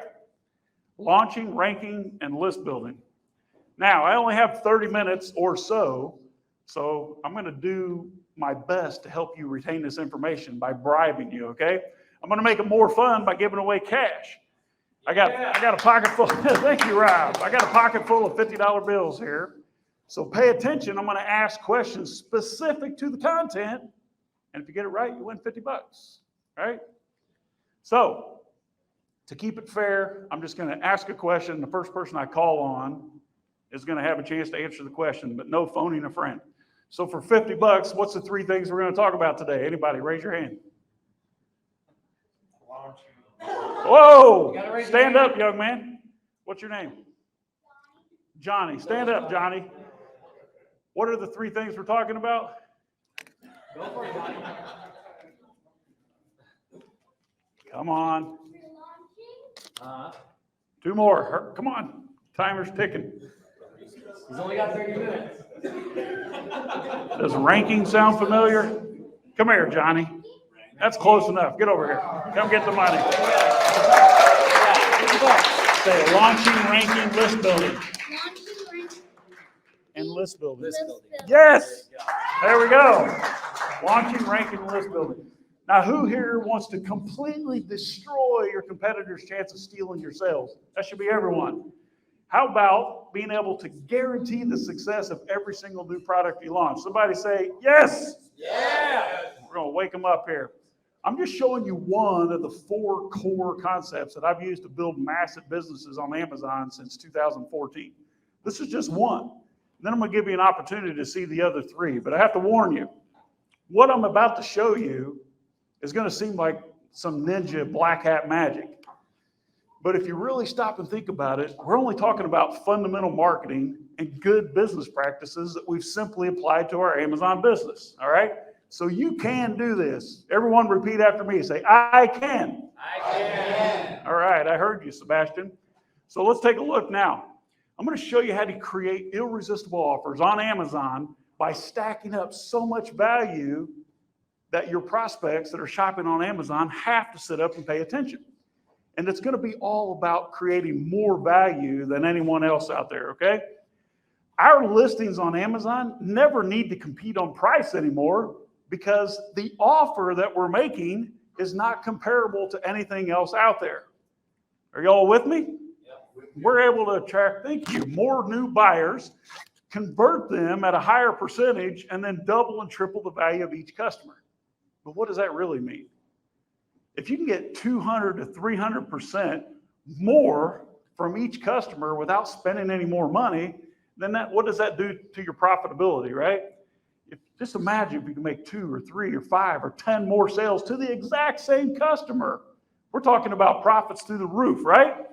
And this changes everything because when you make more profit, you can spend more money on product research, increasing quality, and customer service. And most importantly, we put more money in our pockets, like this Johnny right here. He's got $50 in his pocket. Is that a real $50 bill? What are you going to do with it? Invest. He's going to invest in real estate, he said. That's Uncle right. Rob? Probably in Maricopa County somewhere, right? All right. If you take what I'm showing you today, this will fundamentally change how you view your Amazon business. And instead of just having an Amazon business that creates transactions at Amazon.com, we're using Amazon as a profitable customer acquisition channel. That's going to be music to your ears in a moment. Let me let you in on a little secret. Every single business across the world is paying for customer acquisition, whether that's with time or money or both. Every business. Mike and his partners invested a ton of money to have you here today, right? But Amazon can be a profitable customer acquisition channel if you look at it the way I'm showing you. And what we're able to do is send our same customers back to Amazon to make more purchases from us. This automatically creates better keyword ranking because it's natural traffic coming from outside of Amazon. And then obviously, if we have better keyword ranking, we're being found by more customers, right? It's all about winning the click. So instead of paying to get new customers, how many of you here want to get paid to get new customers? It should be everyone. Okay, 3 of you, 4 of you, and Johnny. We've used this exact process to create massive businesses and hit $1 million in sales within our first 18 months. And I've accomplished this with what I call post-purchase marketing. And no, this is not a sales pitch for my company, Post-Purchase Pro, who can do all this for you. I'm just saying. Post-purchase marketing is all of that juicy stuff that happens after the initial purchase. See, this is what I know. Amazon sellers, every single one of you, I bet, you make a sale on Amazon and then what? Then you immediately go out looking for new customers, right? That's insane. What about the customer you've already served? Why not squeeze more sales out of him or her? Does that make sense so far? Yeah. All right. So for $50, who can name 3 of those 7? Oh, who said that? That was Sebastian? Hey, limp on up here, Sebastian, and get this money. Give him a hand, guys. It's going to take him a minute. Come on. There you go. So we're able to accomplish this through email and text marketing. I was approached by Ian when I came in here this morning. Give him a hand. Great job, man. Hey, Kodak moment. Somebody take a picture. Somebody take a picture. I finally There got we go, some right good there. currency in my hand. It's not the euros anymore. 50 quid, buddy. I'll spend it all in one place. You got it? Thank you. So Ian approached me and he said, Shawn Hart, you're blowing up my mailbox. You're in my email. You're on my phone. You're on my voicemail. You're in my mailbox. What's going on? That's him right there. Anybody else on my email list in here? All right. Pretty annoying, right? Just remember, we will never do anything to you that I won't do for you. Okay? So put that in your pipe and smoke it. All right. Why email and text? Well, if you think about when you own a list of your customers, it's really the only marketing asset that once you have it, you own this list forever and no one can tell you what to do with it.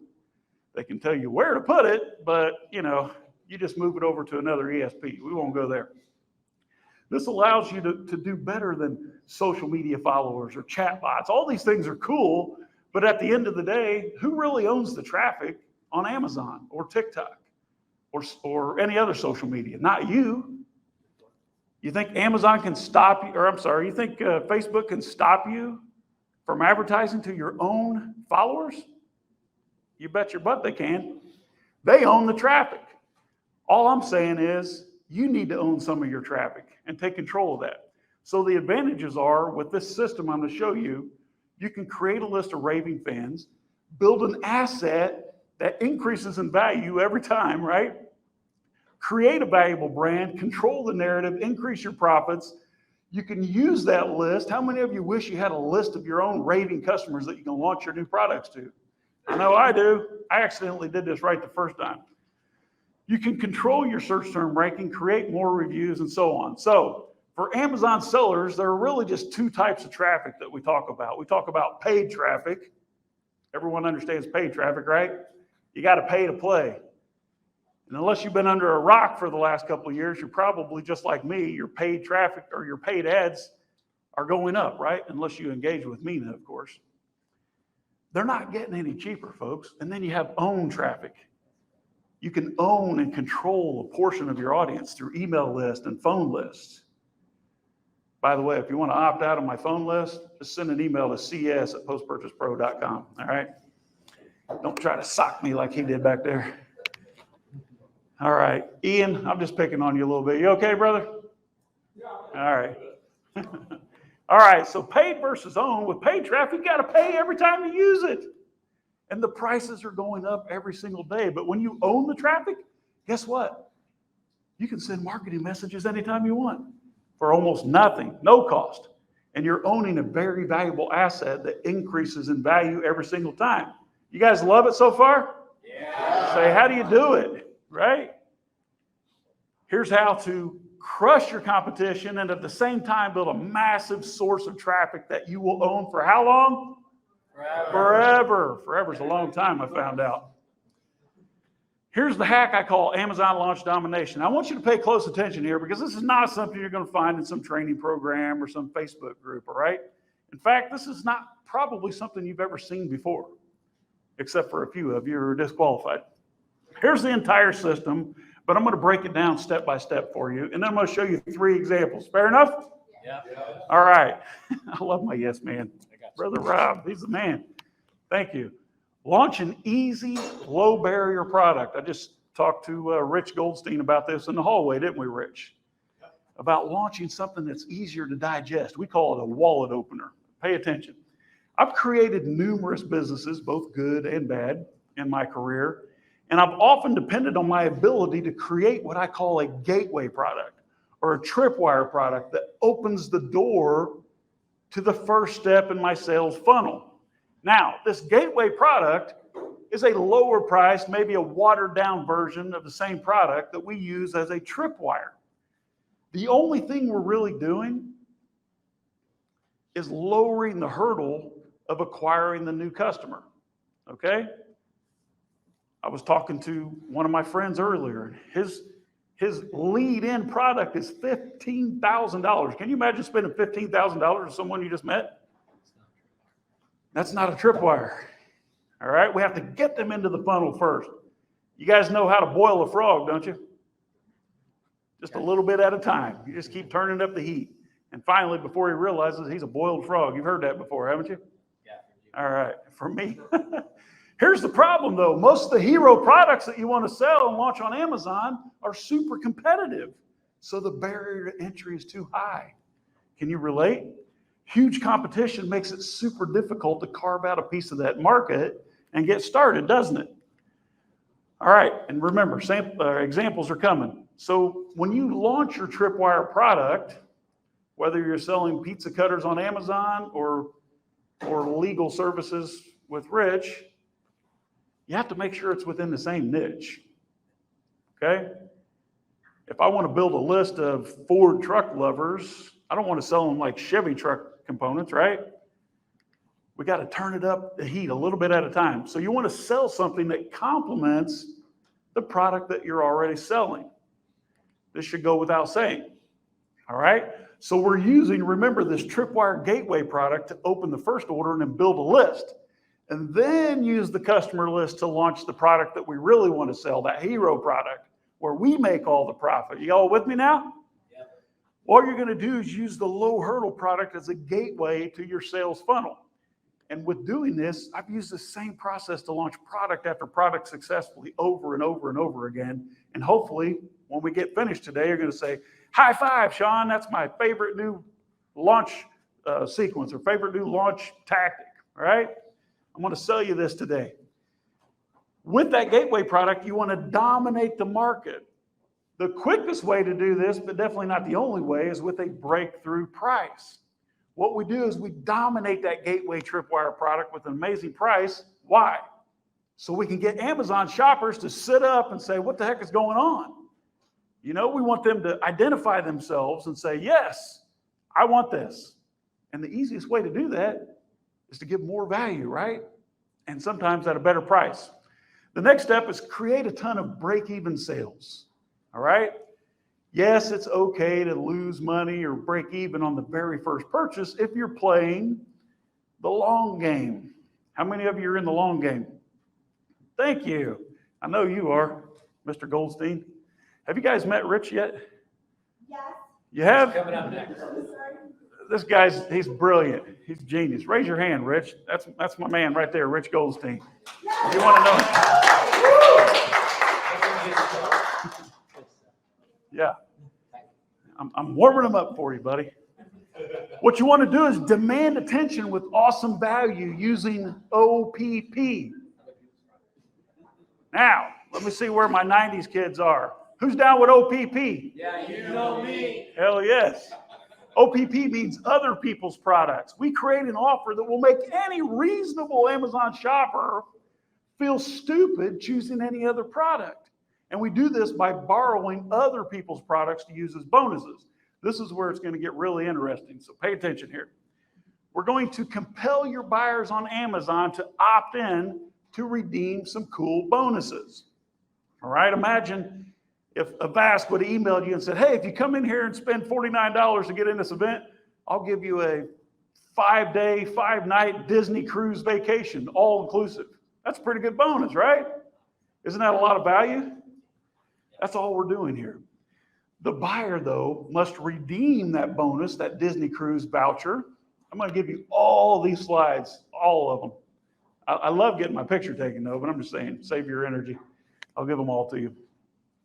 So in order to redeem that Disney voucher or whatever the bonus is, all they need to do is text or email, right? Or scan a QR code. They're going to need to opt in to get the value, and then you deliver your code through a text or email. You guys have all fallen victim to this, haven't you, as consumers? Yeah? Okay, next step, collect customer contacts. Well, what we're really doing is building a massive contact list of your best Amazon customers. So it's like this. Customer makes a purchase. Customer opts in. We've all done it.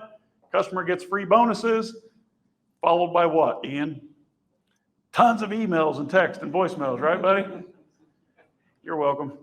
Then you're going to use that niche customer list to launch the product that you really want to sell on Amazon.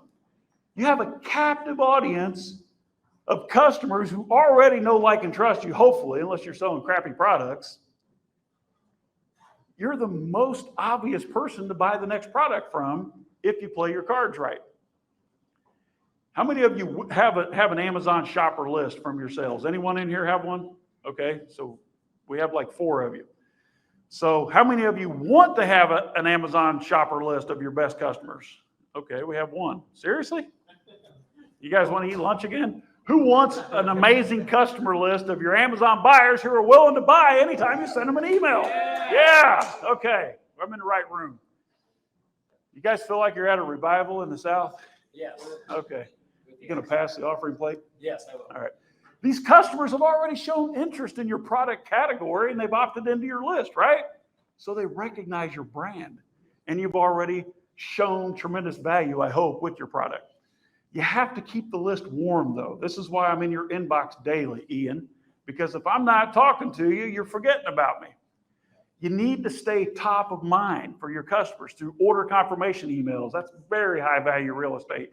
Brand indoctrination emails, warm-up sequences, and newsletters.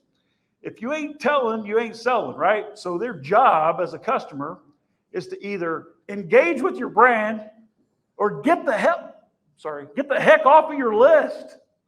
What good is dead weight on your email list if they're not doing business with you? You guys with me? Yes. Okay.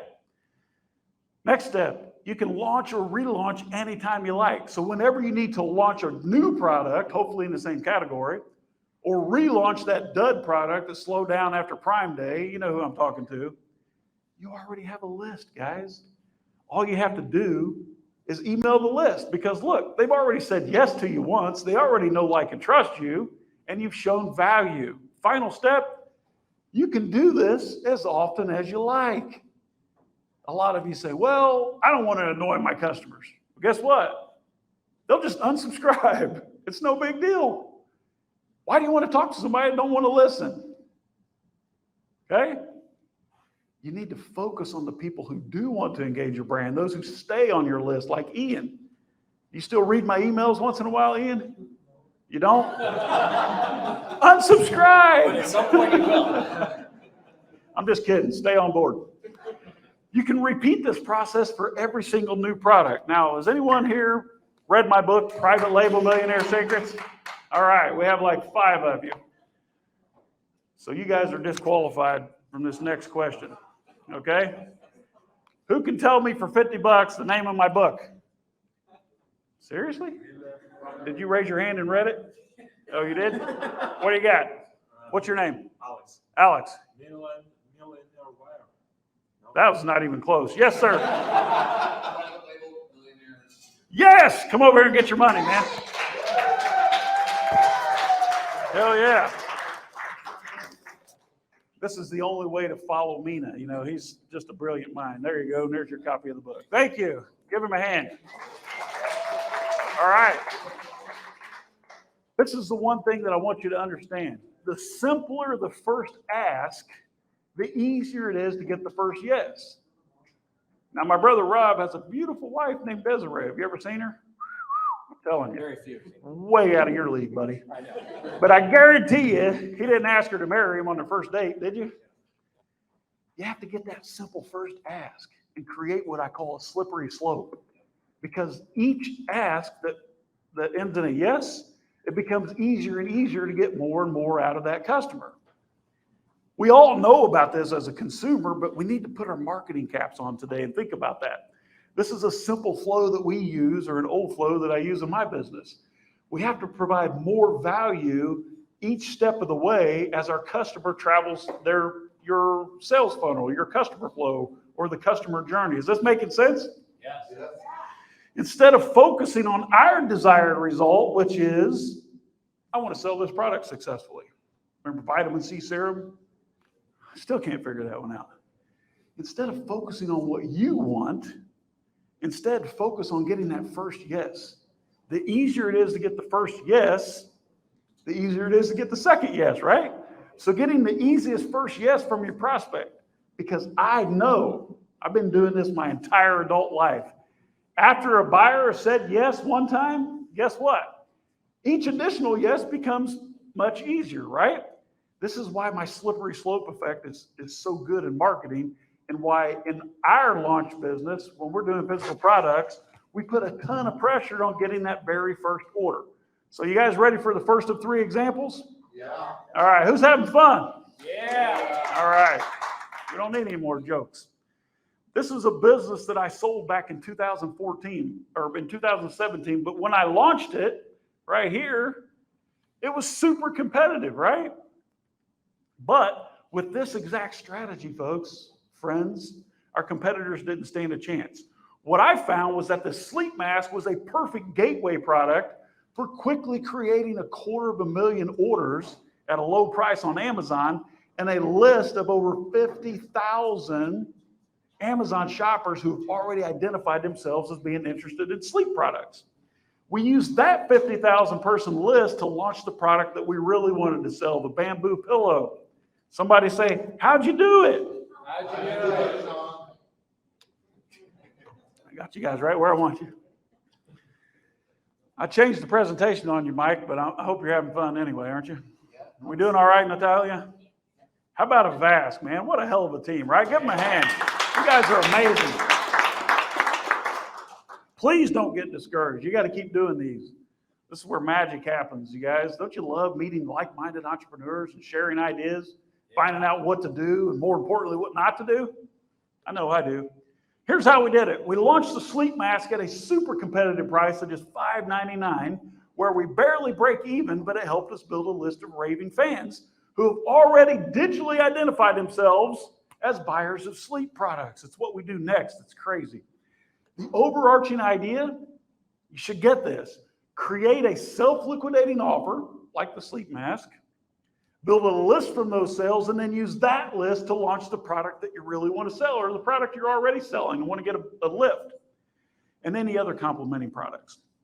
What we're really doing here is creating what we call a value ladder, increasing the lifetime value over time. So each subsequent order becomes more and more valuable. Have you guys seen this in real life as a consumer? Yes? It's still hard to say no to those car warranties, isn't it? The last time I bought my daughter a new car when she graduated, I said, I'd never buy warranties. I don't care if it's an iPhone or a Timex or a Rolex. I'm not buying this. And he said, look, he spun the table around. He said, you be the salesman. What's it worth to you? Well, after he already set the bar at $4,500, I thought I was stealing from him when I offered him $1,000. You know how long it took him to take my money? Boom. He said, sold. How much is that $1,000 warranty worth? Not worth the paper it was printed on. But Shawn, how do we get them to give you their email address? And don't you need to get the Tripwire product ranked? Is that what you're thinking right now? Well, yes, you do. And here's how to get ranked quickly every time. What I'm about to show you is going to fundamentally shift the way you view every Amazon launch from this day forward, okay? That's my warning. That's a disclaimer. You guys can handle that? Yes. I'm going to show you how to create what we call a mafia offer, which you will read about in my book. That's an offer that's so good that they can't say no. And we pile on so much value and eliminate any possibility of buyer risk. So our customers simply say, yes. Say it with me. Yes. All right. Now's the time to pass the offer, please. All right.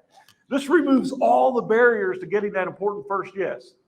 You create a listing that cannot be ignored, cannot be competed with by creating an offer that's so darn good that they actually feel stupid choosing any other product in the category. What we do is we pair our offer on Amazon with a few bonus products.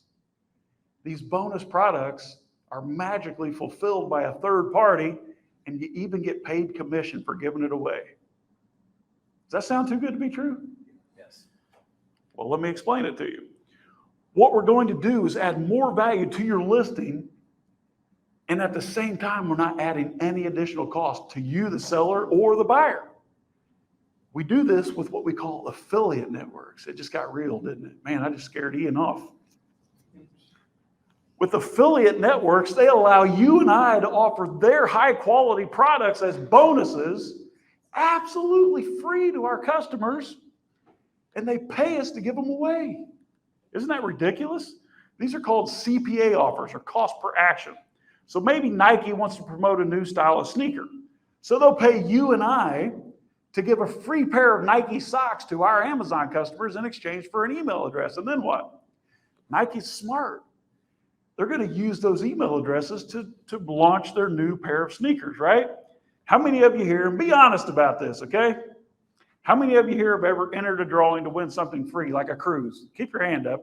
I want you guys to know you're not alone. Did you enter a drawing to win a free car, maybe? Raise your hand. A shopping spree, sweepstakes cash? Well, the truth is we all have. But think about this. What are these marketers really doing?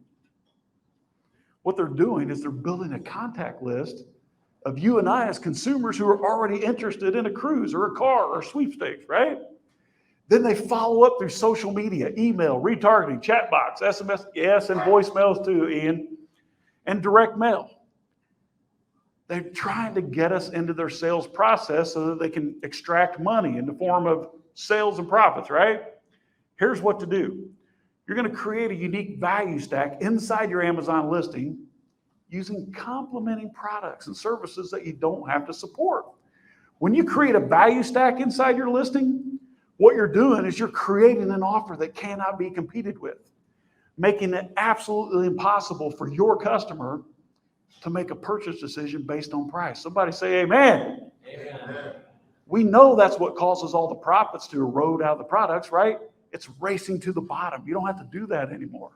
When your customer makes a purchase decision based on value, then price is only one element of that decision, isn't it? And it forces your Amazon shopper to consider the actual return on their investment, right? And it puts a lot of pressure on your offer. You guys smell what I'm stepping in here? Mafia offer. Now, this is not a real offer. This is a dramatic representation of what I'm talking about here, okay? He's winding the clock on me, guys. Should I hurry up? Okay. Would you rather purchase a set of tires for your car for $1,000 or purchase the exact same set of tires for the same price and also get a premium car wash, a free oil change, free windshield repair, and a maintenance inspection? Which one of these would you buy? Option two.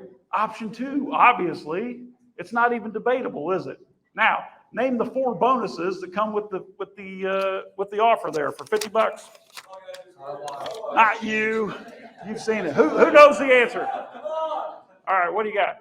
Car wash, oil change, windshield wipers. An inspection. You got it. Windshield repair. He's windshield repair. Thank you. Give him a hand. There's more coming. There you go. Oil change, windshield repair, car wash, 32-point inspection. Now you guys can see the power in this, right? Yes? Yes. Okay. You want to see how to apply it to your Amazon business? Yes. Okay, good. What you're doing is you're spiking the price versus value ratio, making your option the best choice, right? Now, let's look at another example. Here's an example of 2 identical products on Amazon with a different value proposition. These eyelash extensions cost $15.99. These magnetic eyelash extensions cost the same price, $15.99, but they come with 4 or 5 sexy bonuses that I can't read. Can you guys see that? Nope. There you go. Laser hair removal, premium mascara, yada, yada, yada, right? Now look, this is the exact same product, isn't it? But the offer's different. Can you see that? Now, if you had to choose, I know you're into wearing eyelash extensions, Rob, But if you had to choose, which product would you buy? If everything's the same, I'm going to take the one with all the sexy free bonuses. Now, here's how you use this to launch on Amazon.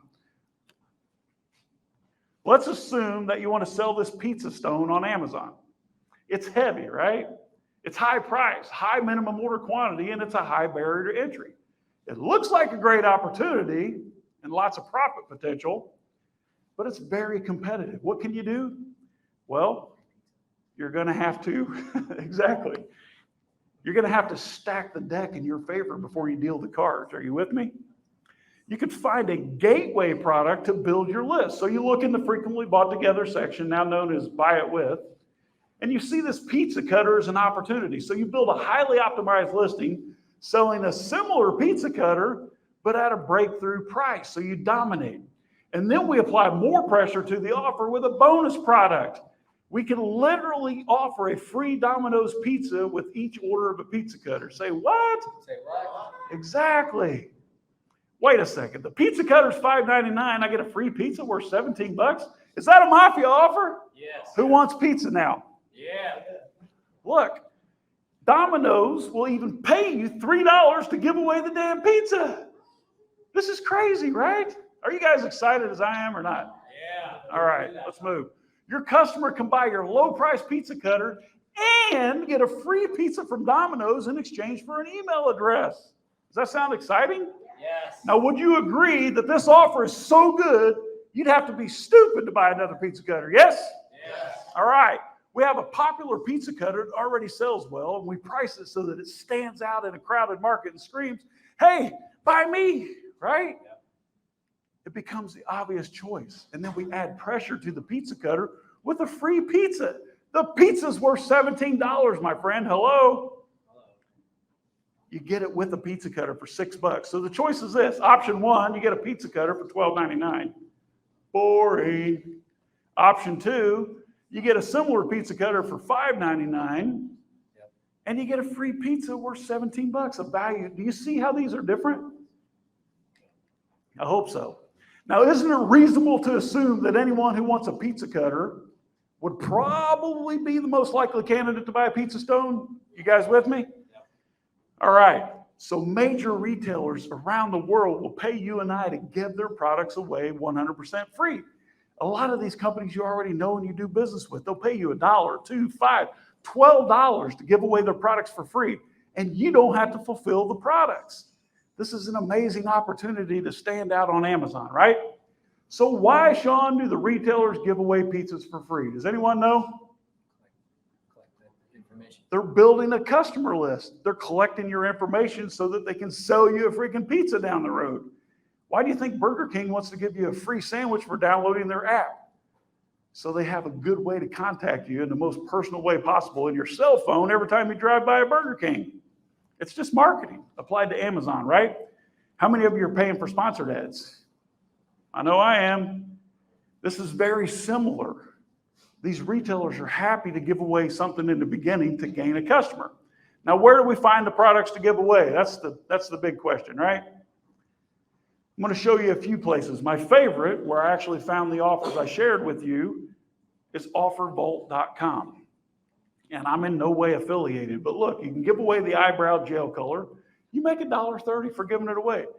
Give away the hair curler, whatever it is, make $1.30. Give away mascara, make $1.30. Give away this device, whatever it is, a hair removal tool. These are real offers. Free candles. You give it away, your customer burns his house down, and you make $3. How about Popeye's chicken, pizza, right? There's Nike socks. All of these are legitimate offers. Free coffee, Red Lobster, razors so you can shave your head more, Rob. Burger King value meals. You give it away, the customer eats it, and you make $3.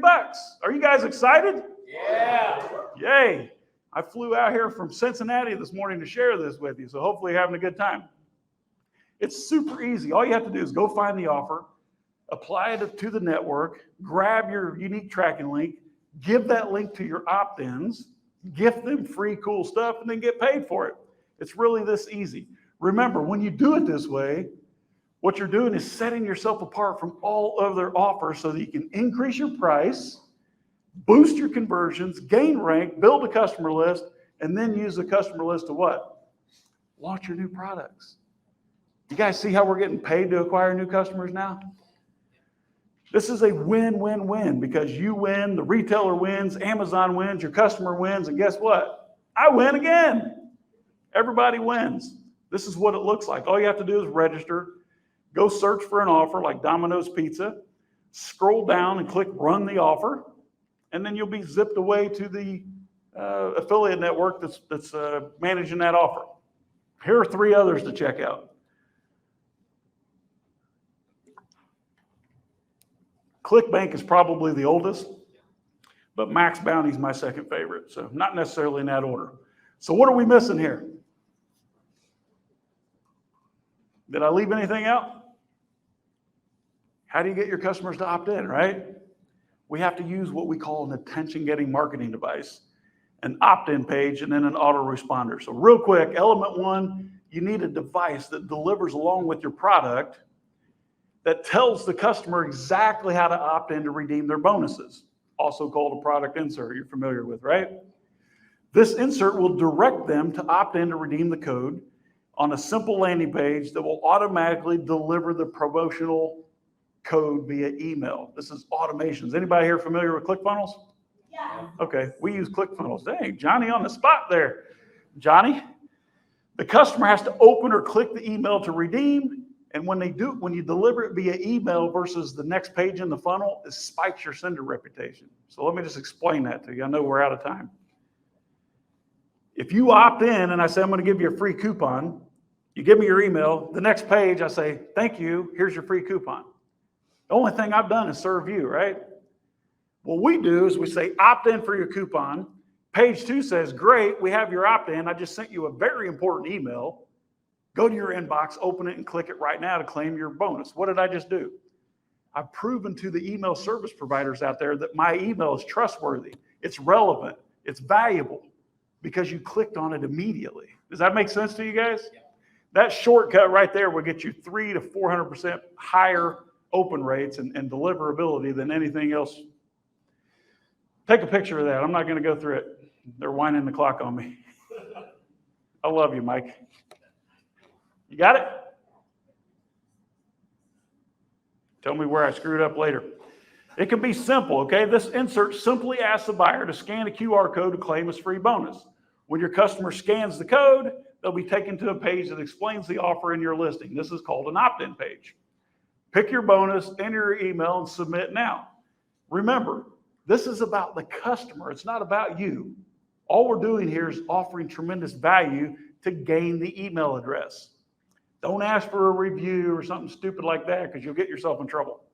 All right? Element number 3, finally, the autoresponder.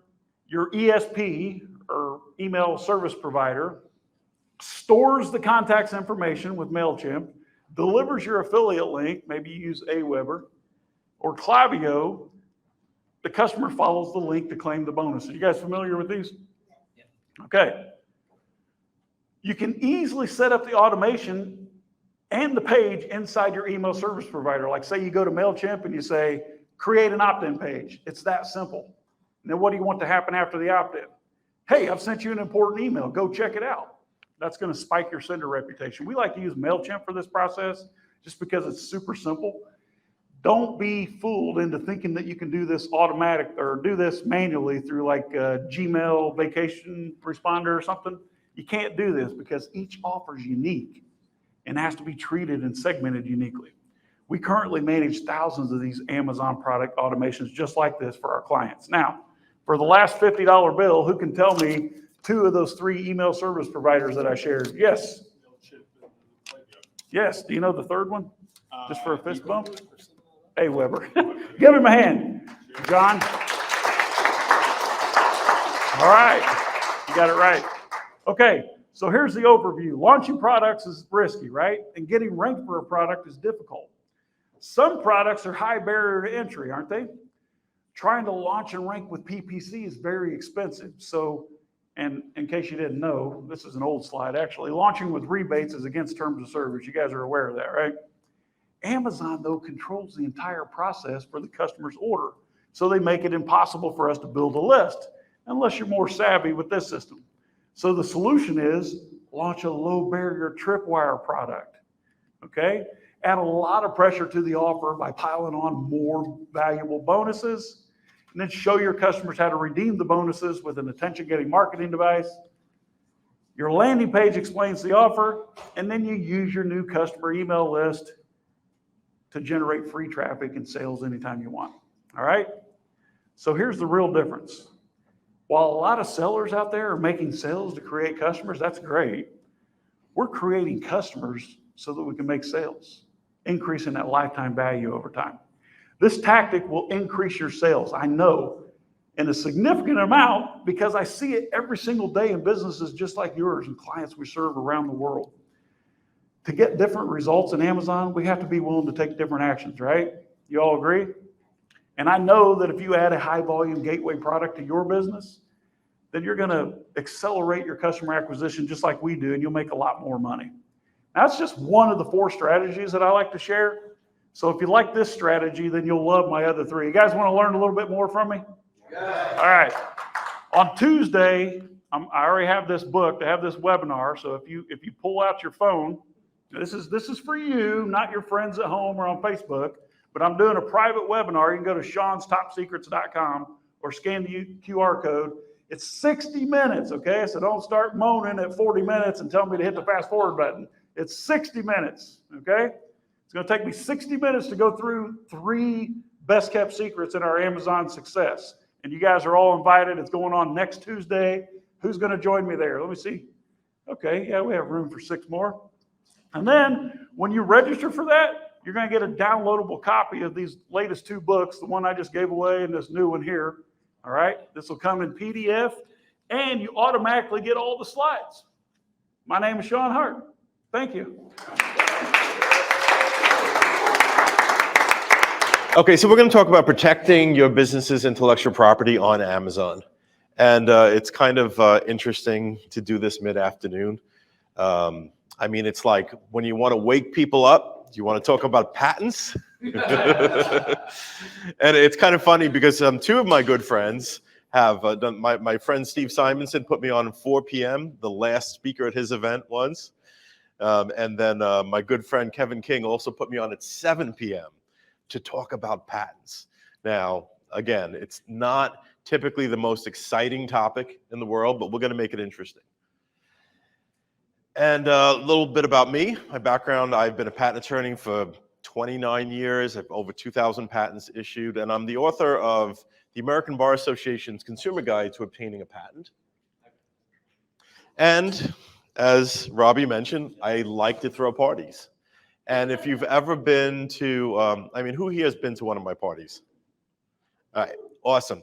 And if you haven't, and you were at Prosper, you might have said, how do I get into that party? Like, how do I get to that party that I can't seem to get a ticket to? It's actually really easy. So if you just follow me on Instagram, when I post about it, just send me a message and I'll send you a ticket. And so as you'll see here, I actually had a party with the 2 last speakers. So I had a party with Shawn Hart. We had the Post-Purchase Pro Pre-Prosper Party, otherwise known as the 6-piece happy hour. And then I had a party with Mina. We did the Prosper after party. And all of this took place last month in March. Okay, so IP in general just means intellectual property. And it's the field of the law that deals with the protection of ideas. So it includes things you've heard of like patents, trademarks, and copyrights that protects things like our products and apps, our branding, and also our valuable content. But people often get confused between the different types of protection. And they'll say things like, well, that's a great idea for a product. You should copyright that. Or like, really cool name, get a patent on that. So when you hear things like that, it's just showing a mismatch between the type of protection and the type of item that you're looking to protect. So very simply, if you've got a product, you've got an idea for a product, then you're talking about a patent. If it's branding, then it's a trademark. And if it's content, whether it's the content of a web page or a photograph or the content in a movie, that would be a copyright. Okay, so now this topic is very interesting. I've presented on this topic many, many times. It's like the nuts and bolts of how to protect your ideas. But one thing I realized when I was sitting here earlier today is that I think it's just a little bit too zoomed in. Like looking at the nuts and bolts of how you protect something, it kind of leaves all the context out. The context of like why you protect something and like when does it become important. And I actually kind of came up with a little model to help figure this out. I even sketched it here in my notebook. This little pyramid thing here that you'll see in a moment. And so I just redid all my slides. And so we're just going to check out this new approach to how to look at your IP. So first of all, when is IP important to your business? What's the purpose of your business? To create value. The most common, yes. The real answer is to generate a profit. But then there'll be people that say, well, to make a difference while you're making money, or if you simply say to create value, it kind of captures all of that. So you want to create value, and that's the only purpose of your business. And there's two ways that a business creates value. So the first way is clearly you sell products at a profit, right? That's how you make money while you're operating your business. But also as you're operating your business, you create value by creating a sustainable selling machine, right?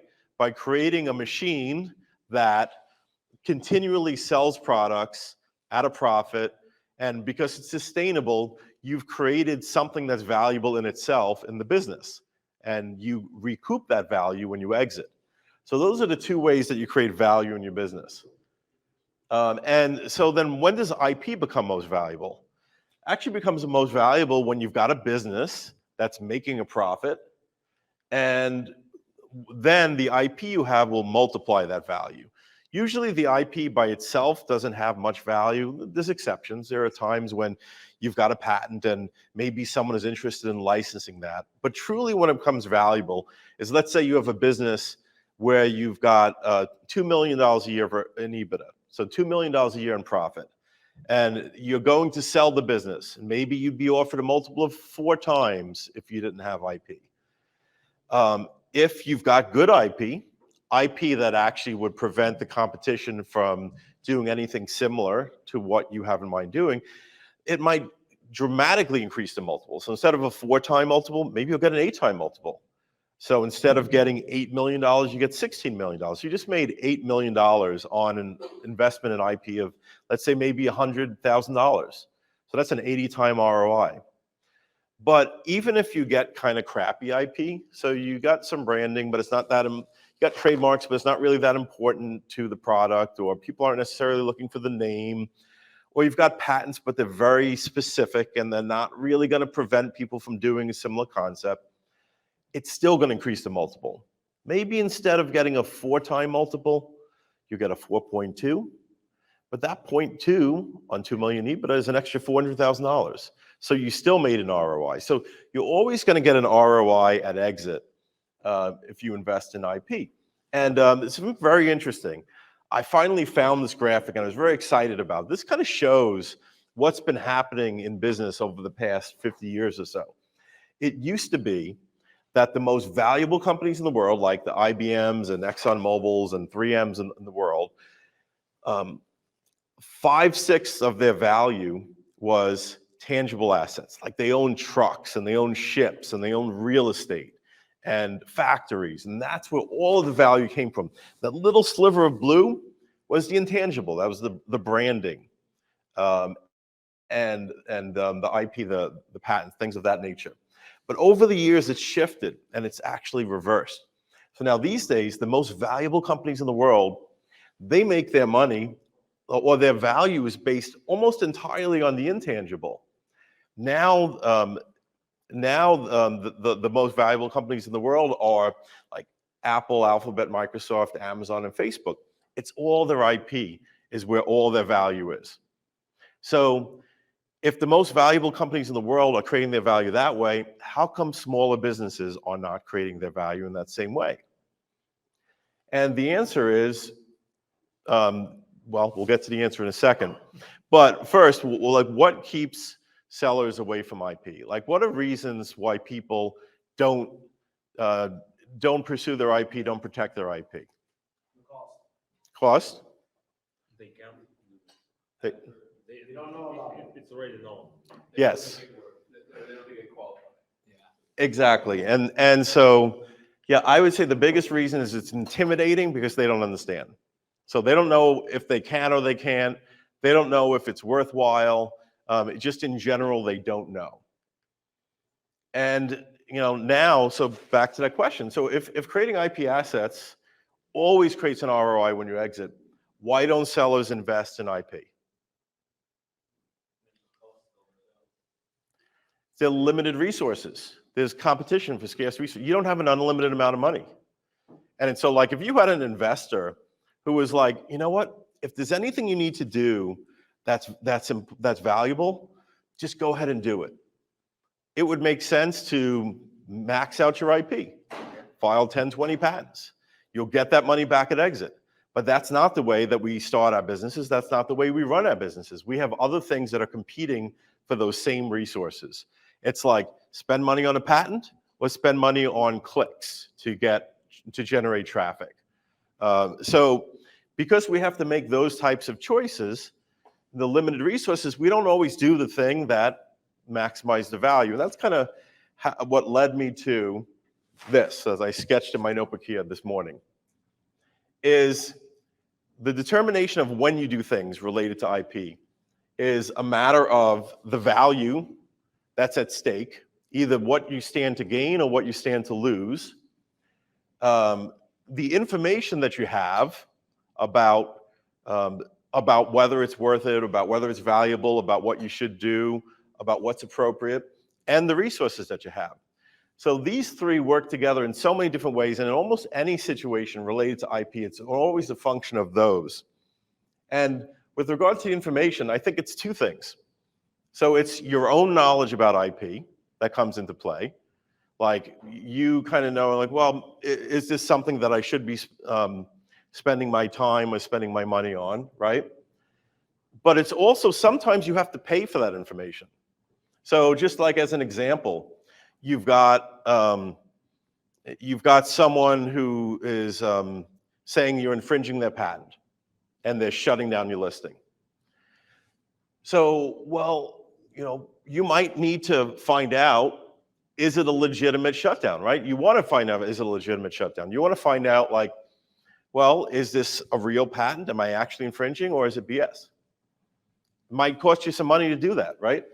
In terms of the information, you might need to have a professional look at the patent, figure out if you're actually infringing, and maybe that costs you a few $1,000s, right? But then on the top, the value, like, well, how much in inventory do you have? Like, what do you stand to lose if you don't resolve this?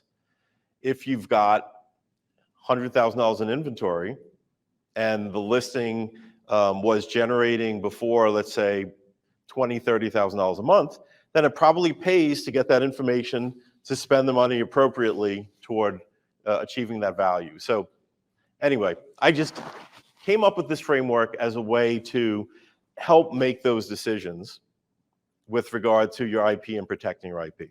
Because again, we could just simply talk about, like, well, how do you go about doing it? How do you go about protecting your IP? And we'll do that in a moment. But I just wanted to illustrate that because whenever we talk about getting a patent, there are always people saying, like, well, you absolutely should do this, or a trademark. And there are other people that will tell you, like, well, it's not worth it. And so I think this is what you need to consider. You need to consider what's at stake. What do you stand to lose? What do you stand to gain? What you stand to lose could be, value at exit, millions of dollars in value at exit. And what you stand to gain might also be what you would lose in sales if you didn't protect that IP, right? So just a little bit about those different areas here. So as far as trademarks help you to protect your company name, product names, and other branding. So anything that you use to to differentiate your product from other products out there on the market.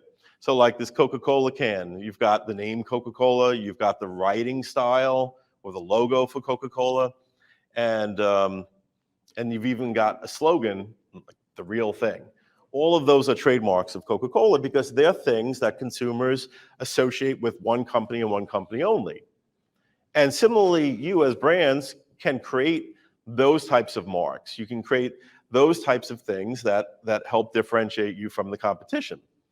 And the extent to which they're valuable, the extent to which they will help differentiate you, help you make sales above other products, and then ultimately help you have IP for when you're ready to sell the brand and exit, is the extent to which they're valuable.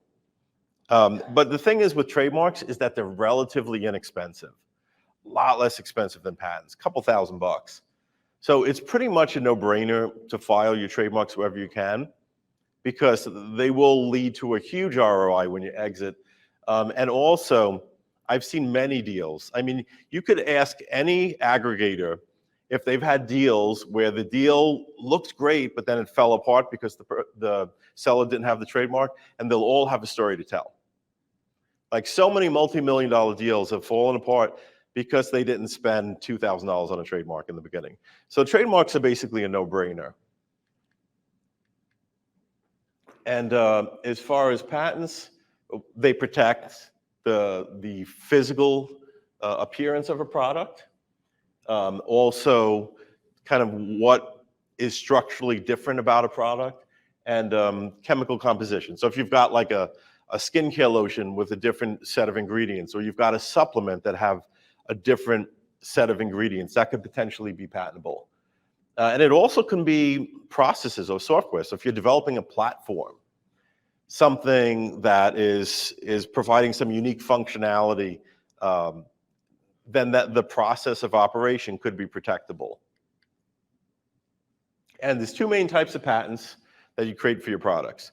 And so they're utility patent, which is what you typically think of when you think of a patent. You think of an invention. When you think of someone in their garage trying to improve something, trying to make it better, trying to make it function better than things that have been created before. That's what a utility patent is about. It's about those functional, structural differences from other products.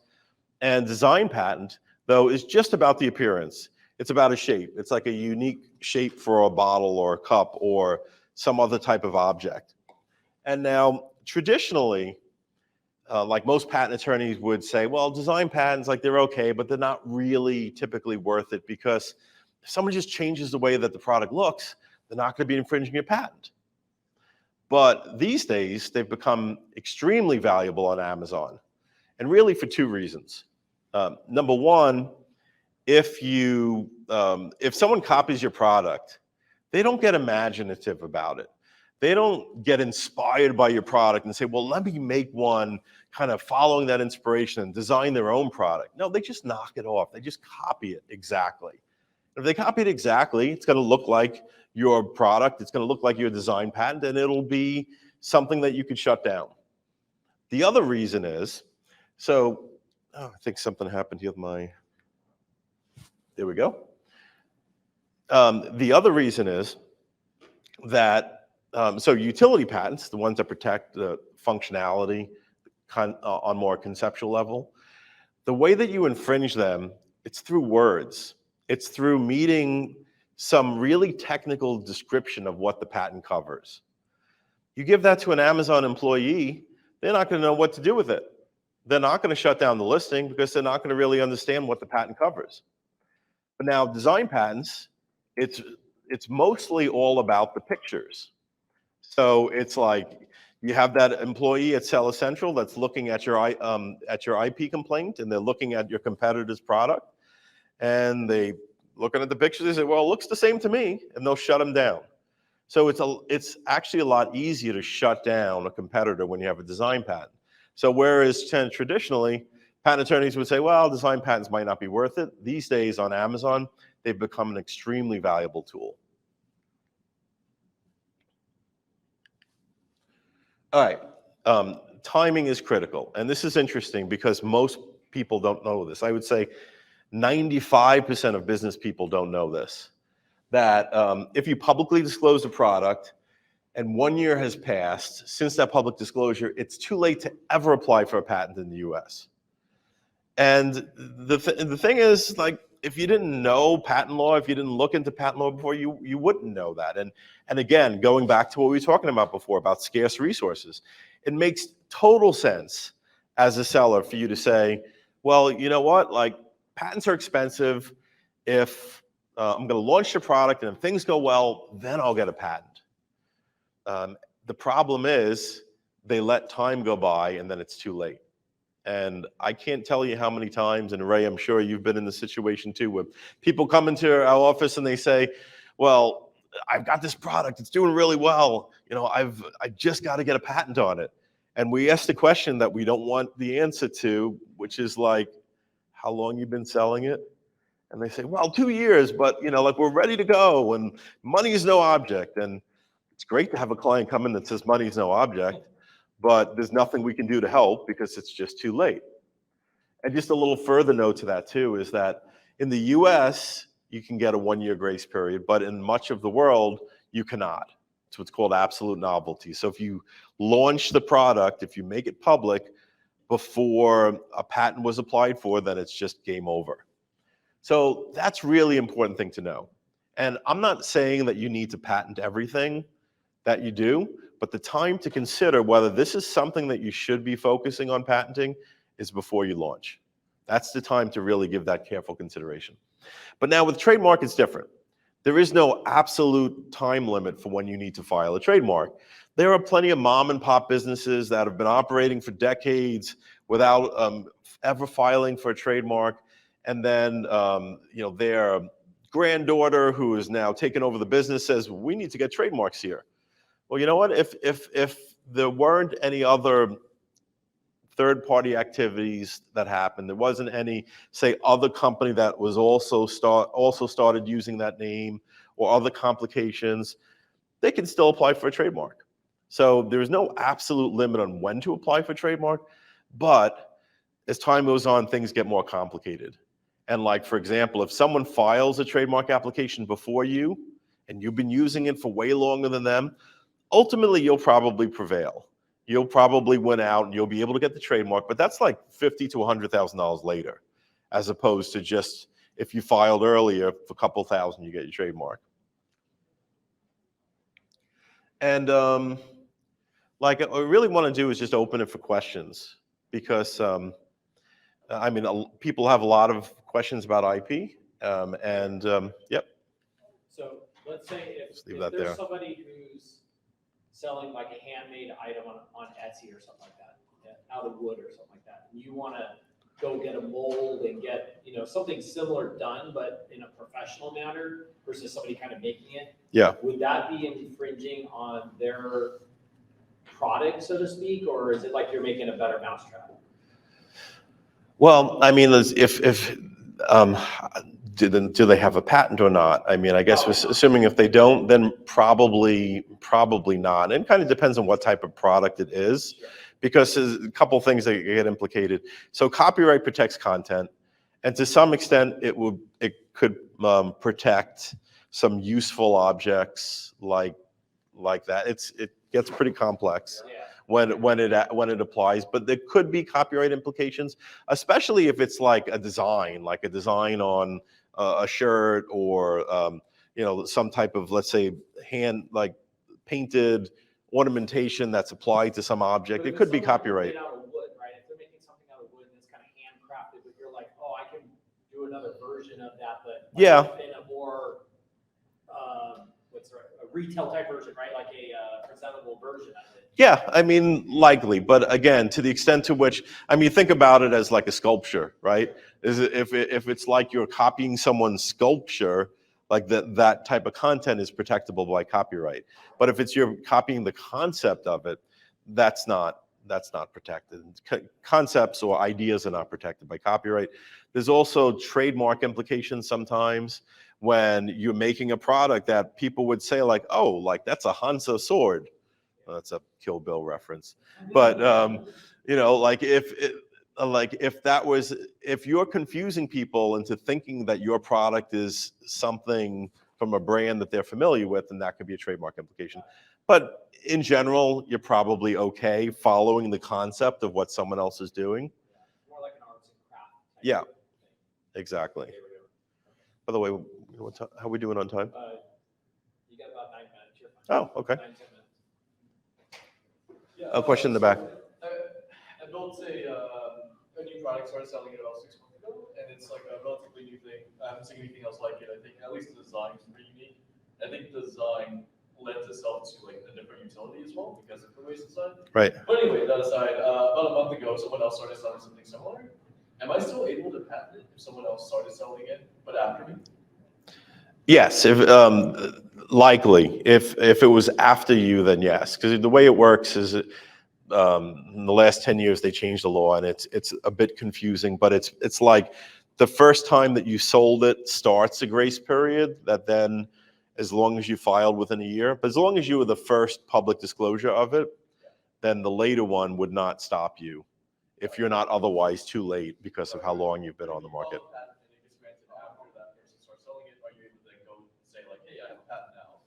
Yes, you could stop them. Yeah, if it's actually infringing what you are able to patent. A question in the front? I was just curious if Amazon is still, if they've done anything different with their the argument case, like where you can each pay the amount of money. Like if someone says, if I say you're infringing on my patent, and then Amazon has that process, right? Like where it's like $4,000 each. And then, yep. Is that still going strong? Yeah. I mean, last time I checked, you never know with Amazon, right? But let me just elaborate on that for everyone. That's like, so Amazon has a program. Remember I was saying before that it's really hard for that Seller Central employee to know whether you're infringing utility patent or not. Use my example of silicone eyeglasses that we've spoken about before. Someone just wiped me out. The guy said, I have a patent on this.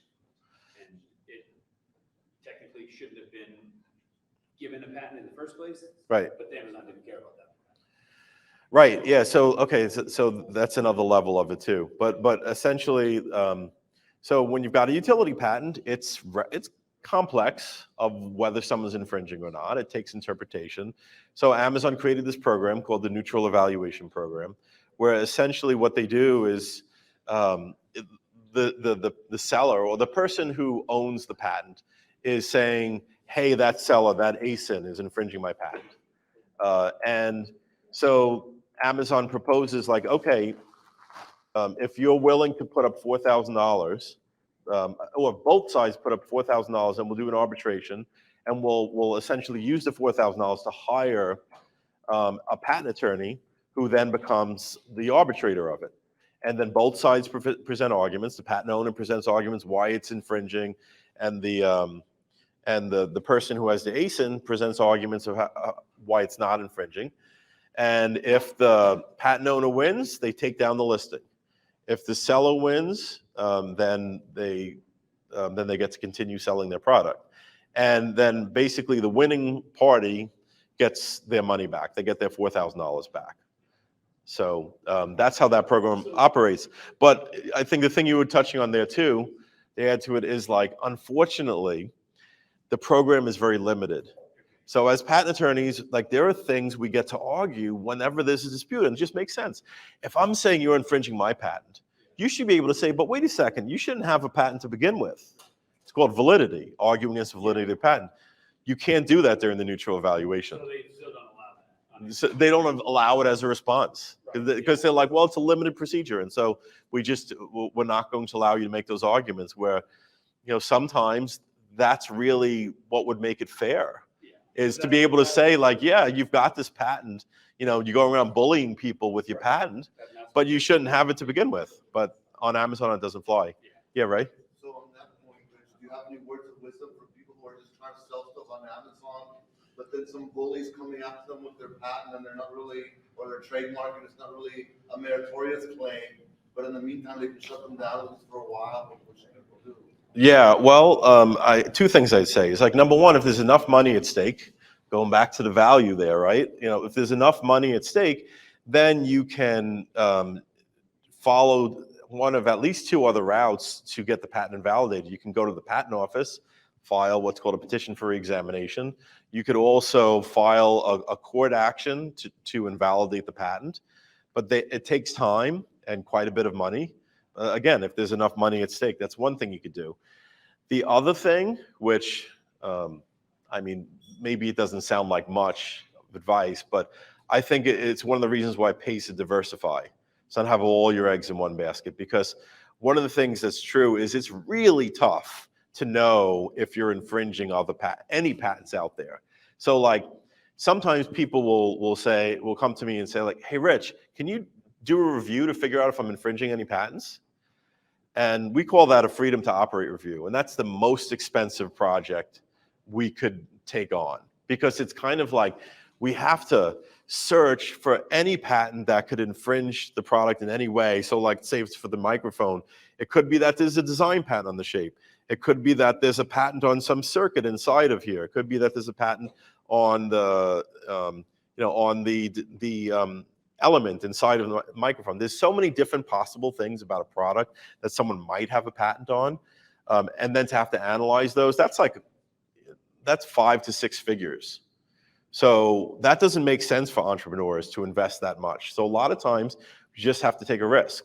So I think that the best approach is to diversify. You look for the clear red flags. You look for the products that are clearly risky, like don't do foam rollers, Like there are certain products where like there are bullies that have just taken over the IP arena and they're shutting down everyone. Stay away from those. But in general, you diversify. That means that no one product, if you hit an issue with one particular problem, one particular product, then maybe the other 8 products will help you cover the loss from kind of walking away with your tail between your legs on that product. Andrew? On the arbitration, let's say they kind of took you down for 6 months, or they kind of screwed with you for 6 months, you go to arbitration and you win. And then you win the fact that you can be on Amazon or you take them down.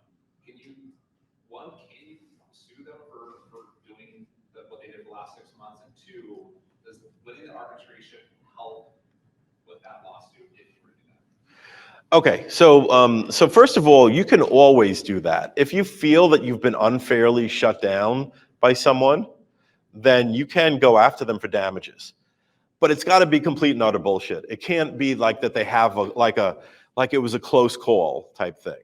Like it's got to be like I was actually in a situation where one of my clients was shut down over a patent that was just completely irrelevant and just sell essential. They don't know what they're doing half the time, and we went after them, and they realized, well, what it was is that it was a lower level employee that thought that they were cute by shutting down all their competitors. But then the owner of the business realized what was going on and realized that they had messed up, and they had cost the seller about $10,000 a day for about a week and a half until we got it resolved. And so ultimately we negotiated and they paid us $25,000. Yeah.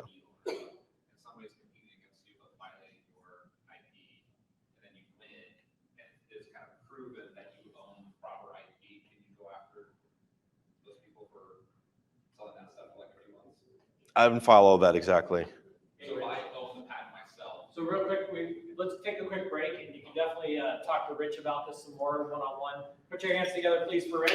Okay. Thank you. I studied applied mathematics and engineering. My senior thesis actually was on neural networks, so it's AI-related stuff.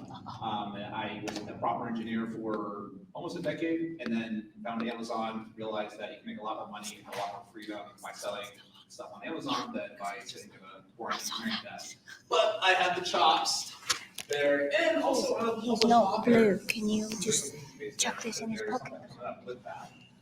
And I've launched over 100 physical products. Oh, just leave it next to what I do, my primary thing is selling on Amazon. That's my thing. I do coach with Pacvue, but most of what I do is just regular seller on regular Amazon selling regular products.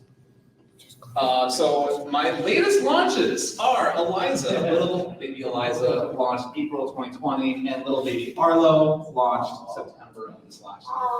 So That's fun. Now for them, of course I read to my daughter every single night, and my son now too. And I thought, you know what? I always wanted to write a book for her. I always wanted to write a book, be an author. I want to be just like Rich and like Shawn, and have a real book that I can like touch and feel. Maybe it's not as fancy as theirs, but I want to do something with it. So I used AI to create a children's book. This book right here is Pangea Picnic. It is a series of dinosaurs made of fruits and vegetables. Here's a page from that book. Heliosaurus, the big leafy T-Rex made entirely of kale, which it munches on all day long with its gentle personality and love of greens. It roams the landscape. How fun is that? That's from AI. And guess what? I also have copies of the book right here. So there you go. Oh, don't look at the title. It's blurry. Just like Shawn says. What's the name of the book? All right, who wants a copy? Me! All right. I'm sorry. Somebody else. All right. I don't get it. But this is available for sale on Amazon. Yes. It's print on demand. It's amazing. The entire thing is created by AI. And here's another example. As you can see, this is also illustrated by AI using a tool called Midjourney, and the copy was all written by AI. I directed it. I kind of came up with the ideas. I kind of persuaded it and moved it along, but the AI did 90% of the work, and that is what my goal is for my Amazon business. I'm going to be directing my Amazon business, but the AI is going to be doing 60, 80, 90% of the workforce, especially for content creation, images and copy and stuff like that. So that is the lesson here we're going to learn in this presentation. Stop working. Okay, we're really excited about this. Just talk to her. All right. We good? Yep. Audio? Yep. Cool. All right. We're gonna do that as a giveaway later. One more copy. Okay. Anyways, enough about me. Who cares about me? What we care about are things we can give to you guys. So let's talk business. In the next 20 minutes, I want to blow your mind on the possibilities and the capabilities of AI and what we can do with it now. So here are the things we're going to cover. We're going to talk about frameworks. We're going to talk about branding and avatars, copywriting and marketing, influencers, product development, and AI integration. These are the top things we touch on here. I'm going to go really quick because we have a lot of cool, amazing things to talk about here. And we're going to start out slow to make sure everyone's on the same page with these tools and how to use them. And then we're gonna go really fast at the end and show you like crazy advanced stuff. So the beginning is slow and it ramps up very quickly towards the end. Frameworks for success. Okay, so the first thing, just to make sure everyone knows, so here's AI, what it is useful for. What are the things we should do? How should we think about the AI, right? So artificial intelligence is especially useful for one-person teams, brands with a lot of SKUs, right? Maybe there's a lot of bottles of stuff you're selling on Amazon. If you have a lot of SKUs, this helps a lot to kind of go quickly through that copy. Brands with limited resources. Everyone has limited resources, right? No one has unlimited stuff. Brands that have fallen behind on updates. Okay, so easy kind of quick stuff. What it won't help you with, there are things that's still not better than humans at, and that is writing better than a human. It's still not quite better than a person who has 3, 5, 10 years of experience. If you have that kind of experience in a certain field, you are still better than the AI. So don't be too worried. In your expertise, the AI is not going to completely replace you, but it will replace those low-level things, especially maybe instead of having that new hire, you might end up using the AI instead. It will not generate just plug-and-play content. You can't just like say, do this one thing and create 180 pages of a book or whatever. And also, it does not replace humans yet. Oh, no. What it will help you with is iterate faster, stay up to date, increase effectiveness, get ideas, and it's a great place to solve problems and generate a lot more content. This is the big one. So what we are doing now, we did not fire anybody on our content team. We said, guess what? No one's being fired. Don't worry about it. You're all safe. What we are expecting you to do, though, is double and triple your outputs using these tools. And we're going to show you how to do it. We still have a social media manager. We still have an email writer. We still have these different people who create this content. We're just doing triple the output that we did last year because of AI. And I'm going to show you guys how to triple your output, too. Tools. So again, we're starting out slow and we're going to ramp up very quickly. The tools, just to make sure everyone's on the same page here, the 3 tools that I like, that I use and are very useful for other people. I've tried literally hundreds of AI tools. There's a bajillion of them coming out right now. There's a lot of them are coming out very fast. These are the 3 best tools. ChatGPT is for text, Midjourney is for images, and Canva is the easiest to use. If you're not technical, this stuff scares you, that's okay. Use Canva, it's great, it's an amazing tool. If you want to go the next step, use Midjourney and ChatGPT. That'll get you 90% of what you want, right? Right, Cassandra? Yeah. Yes. Yeah. Yeah. So just Canva is like a kind of a, you probably describe it better than I do. Well, it's a tool that can create social media content and stuff like that. Yeah. And it helps with that stuff. Okay. So how do we use these tools? This one is particularly focused on ChatGPT. And I'm going to show you how we do it, how we use it, and then how to use it, and then what to use it for. So it's called ChatGPT because you chat with it. You have this conversation. So think of it as you're talking to a team member, talking to an employee. You're going back and forth, giving suggestions, coming up with stuff, brainstorming together. So here's ChatGPT, and you're talking. I think if I do this, it'll work. Let's see. Oh, that worked. Okay. So here's just an example. So I'm just texting it. Say hello. Say hello. And it comes up. Hello. How can I help you today? Tell me a joke about Amazon. I'm so excited this is working. Why did Jeff Bezos start selling books before anyone else on Amazon? He knew the best ways to make a prime impression were with a good novel approach. That's kind of a dead joke, but it's okay. It's okay, yeah, right? So that is new though. That is not a copy paste from some website. The AI learned and understood puns and the thing and Jeff Bezos and whatever associated with Amazon and created that joke right there. So yeah, that's not a copy paste. That is a truly unique new joke that's never existed. And I did Google it, and it does not pop up anywhere. So it is like a new joke. Okay. Yeah. Okay, now we're getting into some stuff that's actually useful and actionable. Just want to make sure you guys are on the same page. Here's the useful stuff. Branding an avatar. So a lot of people I talk to in this Amazon space, they started first with what to sell. So here they are selling this bowl. Kind of a nice bowl, it's cool, I guess. It's for dogs. Most of us know what we're selling. We looked at the reviews, looked at the thing, whatever the opportunity, and like, okay, cool, this is what I'm selling. But really, when you're thinking about marketing and thinking about talking to people and doing audience engagement, really building a real brand, you want to know who you're talking to. Who is my avatar? What do they do? What do they want? What do they feel? What do they desire? What do they care about? What do they not care about? So this is the problem. I find a lot of people have this issue. And what we're going to do is, the answer is, just ask the AI. Literally just ask artificial intelligence, hey, I don't know who my avatar is. I don't know what it is. I don't know who they are. I don't know how to do this whole thing. It's easy. Just ask them. Here's the prompt. All right, so here's the structure. We have the thing, and then anything that's a triangle, that's a prompt that I literally just copy pasted right from ChatGPT. Here's the answer. So yes, please take photos if you want to. I also do have a thing at the very end. I'll give you all these prompts at the end, but you're also very welcome to take photos. I sell this product on Amazon. Please define the customer avatar for it. Here is the product title. Here are the bullet points. That's it. I didn't give it any other clues. I didn't give it some type of like analysis or whatever. That's all I did. I can just copy paste straight from Amazon. I don't need to think. I let the artificial brain do the thinking. Here's what it comes up with. All right. A lot of stuff. I'm not expecting you to read this. But here's a full demographic, a psychographic, dog ownership, the pain points, and the hobbies and interests of the people who would buy a product like this. Now let me make it so it's a little bit easier for you to read. Here's my avatar. Avatar is a millennial, 25 to 45. They're upper middle class. They live in urban or suburban areas.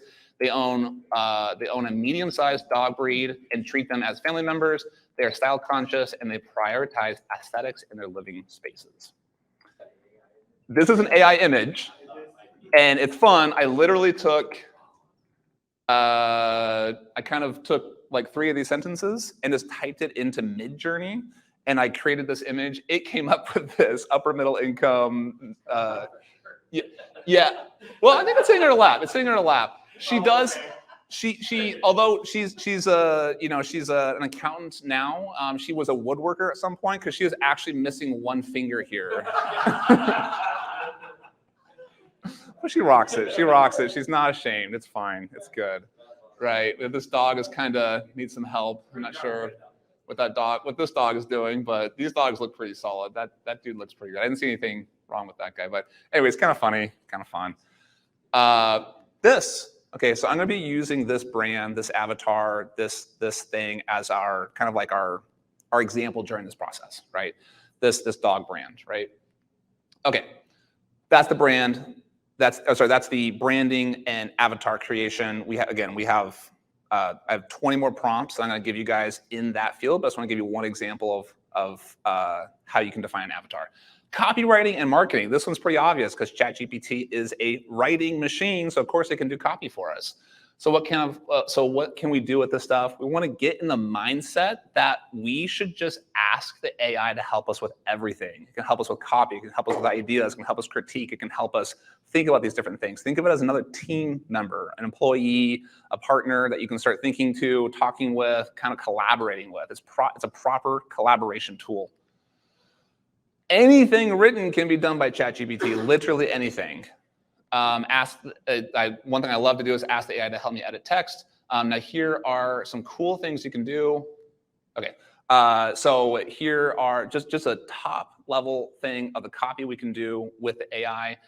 Sales copy ideas, benefits for a product, listing bullet points, A+ content, landing pages for if you have Shopify landing pages, so on and so on. You can read them here, marketing ideas, brand slogans, ad, all these things. They're all copy, right?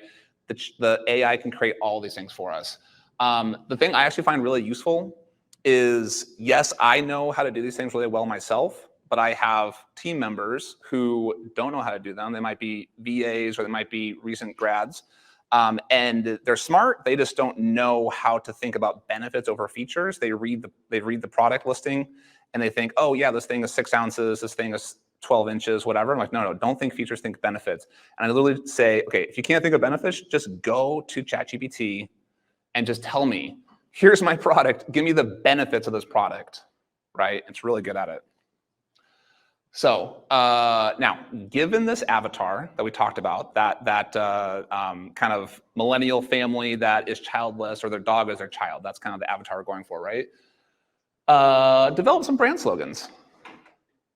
All right, so we have pampered paws, polished spaces, fetching designs for furry friends, graceful living, playful paws, dapper dogs, designer dens, fashionable Fidos, timeless tales.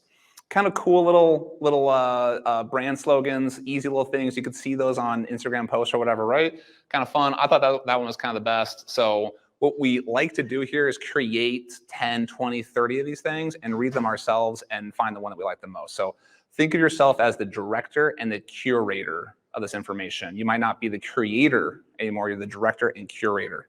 So yes.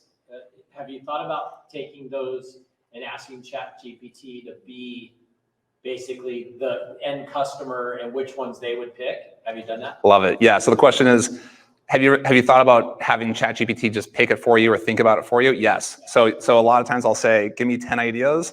Now you tell me the top 3 and tell me why they're the best. Yeah. And it's amazing. It's great. Yeah. Give me 10. Okay, so here's another thing. A lot of people who sell physical products aren't necessarily great at like email marketing and that traditional marketing stuff. So a lot of my people that I coach, they're doing $1 million a year. They're launching their 7th product or whatever. But they're like, and I ask, how big is your audience? They say, oh, I have 1,500 people. I've scanned the QR code. I have the cool thing, whatever. I'm like, cool, awesome, 1,500. That's solid. Well, let's get started. How many messages have you sent these people? None. I'm like, okay, just send them an email. I don't know what to send them, right? Well, ask ChatGPT. Give me 10 marketing email ideas. I picked out 3 or 4 here that I thought were kind of good. Personal story. Okay, so these are just email. Some people who are very, very native marketing people, these are simple things, but if you haven't done this kind of stuff, it's amazing if you're more product focused. Personal stories, share the story behind your brand, how it connects to the customer. Product showcase, highlight some of your top sellers. Pet care tips, offer valuable pet care advice related to your stuff. And testimonials, we do this, we just screenshot our latest 5-star reviews and just send it out and just say, hey, look, oh my God, everyone left a 5-star review. It's so cool, you should buy one too. Also leave a review too, just like this. Product launches, right? So these are all solid ideas. And of course, from here, these are ideas. I then want it to continue, keep doing the work for me from that list. Just write the email for me. This is kind of condensed down just for the sake of for getting on the slide, but it wrote an entire beautiful, amazing email for that one topic. It says balancing pet care in a stylish home can be challenging. That's why your brand is here to help maintain a beautiful living space. Here are tips you can do. Choose stylish, functional pet products. Opt for easy to clean materials. Create dedicated pet space. Use pet-friendly air fresheners. Warm regards, so on and so on. So again, you want to take this stuff and you want to create it and you want to direct it and curate it. So from this, I would take this and probably maybe add one more bullet point or take one away, but just copy paste that right into your email marketing tool. All right, next one, influencers and social media. How are we on time? What time? You got 12 minutes. 12 minutes to go? So about halfway. Okay, perfect. Yeah, good. We're good. Okay, influencers. Okay, again, it's getting better as we go on. I'm saving the best for last. So social media. Okay, this is great. Here are things you can do for social media today. These are very like copy focused. Social media ideas, post captions, content calendar. Give me an entire calendar setup of the kind of stuff I want to post this coming month. Video, photo ideas, video scripts. If you want to do TikTok, tell me the TikTok script, right? I know you're excited, right, about starting TikTok. Give me some. More flat tires when I go to my car. List out relevant influencers. It actually will give you influencers that you can talk to that are relevant in your niche. You can also say, give me the best influencers, give me the micro influencers, give me big influencers, whatever.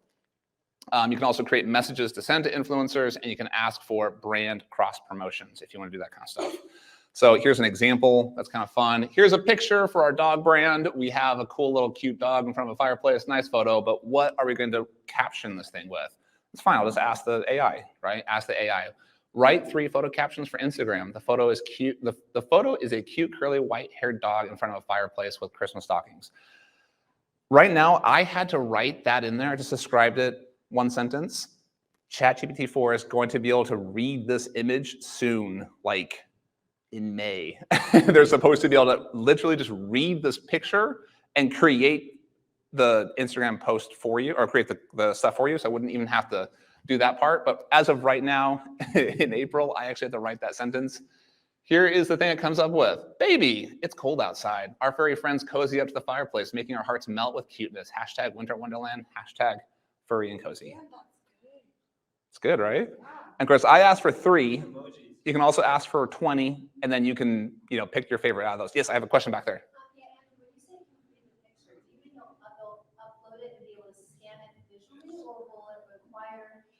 Data in I can answer this for you. Alycia, Terminator's coming in about 3 months. Skynet will be live. So, you know what I mean? Like in Photoshop, yeah. a lot of times there's descriptions of photos, but a lot of people don't do that. So ChatGPT 4 is supporting multimedia. It is released to a small audience. They're supposed to release it May-ish to everyone. You can literally upload this. And instead of me writing photo of a cute curly white dog, I can just say, here's a photo, write me 3 captions for it. For Instagram, for whatever, yeah. And so it will literally, the AI will read the image, visually understand the image, understand what's in the image, understand that stockings are connected to Christmas, and then connect that into the caption of the post. Yeah. So read it as in like it reads it the way our human brain reads it. It's not like a metadata thing, whatever. It's a good question. Okay, this is super cool. This blew my mind that you could do this kind of thing. So I took this prompt, Okay, cool. All right, we have this dog brand. Give me the May content calendar. I want it for Instagram, and I want this for my brand, and put it in table format. Okay, so here's what it comes up with. May 1st, May Day. Let's do a, hey, here's the caption. Hey, May, let's make this month stylish and pet friendly. Next one, product highlight, eco-friendly dog bed. Our eco-friendly dog bed is comfortable, whatever. May 5th, it knows that May 5th is Cinco de Mayo. It has that concept. It takes the idea that May 5th is Cinco de Mayo. It knows that Cinco de Mayo is cool on Instagram. And it comes with this idea, Cinco de Mayo celebration, happy Cinco de Mayo, share your festive photo, pet photo product ideas. And then pet owner tip cleaning. This could be connected to the blog or the email you just wrote. You can send that email at the same time you post on Instagram, kind of do the cross channel thing, whatever. Stylish, home, happy, whatever stuff. So this is it. This is crazy, right? Again, you could just take this thing, give it to your social media manager or whatever, and this is your entire calendar for the month. Yes, Alycia. I did not know that Cinco de Mayo is my birthday. Yeah. Yes, good question. Now it just heard you say that, so it'll know now. Yes. Do we have a solution already to say, that everything's being created automatically, connect the ideas with creating images, with getting it ready, with captions and all that? Google. I wish I had more time to talk about it in this presentation. Okay. Google. So he said, can you get it to kind of run all these stuff together instead of me just having to type these things in dot.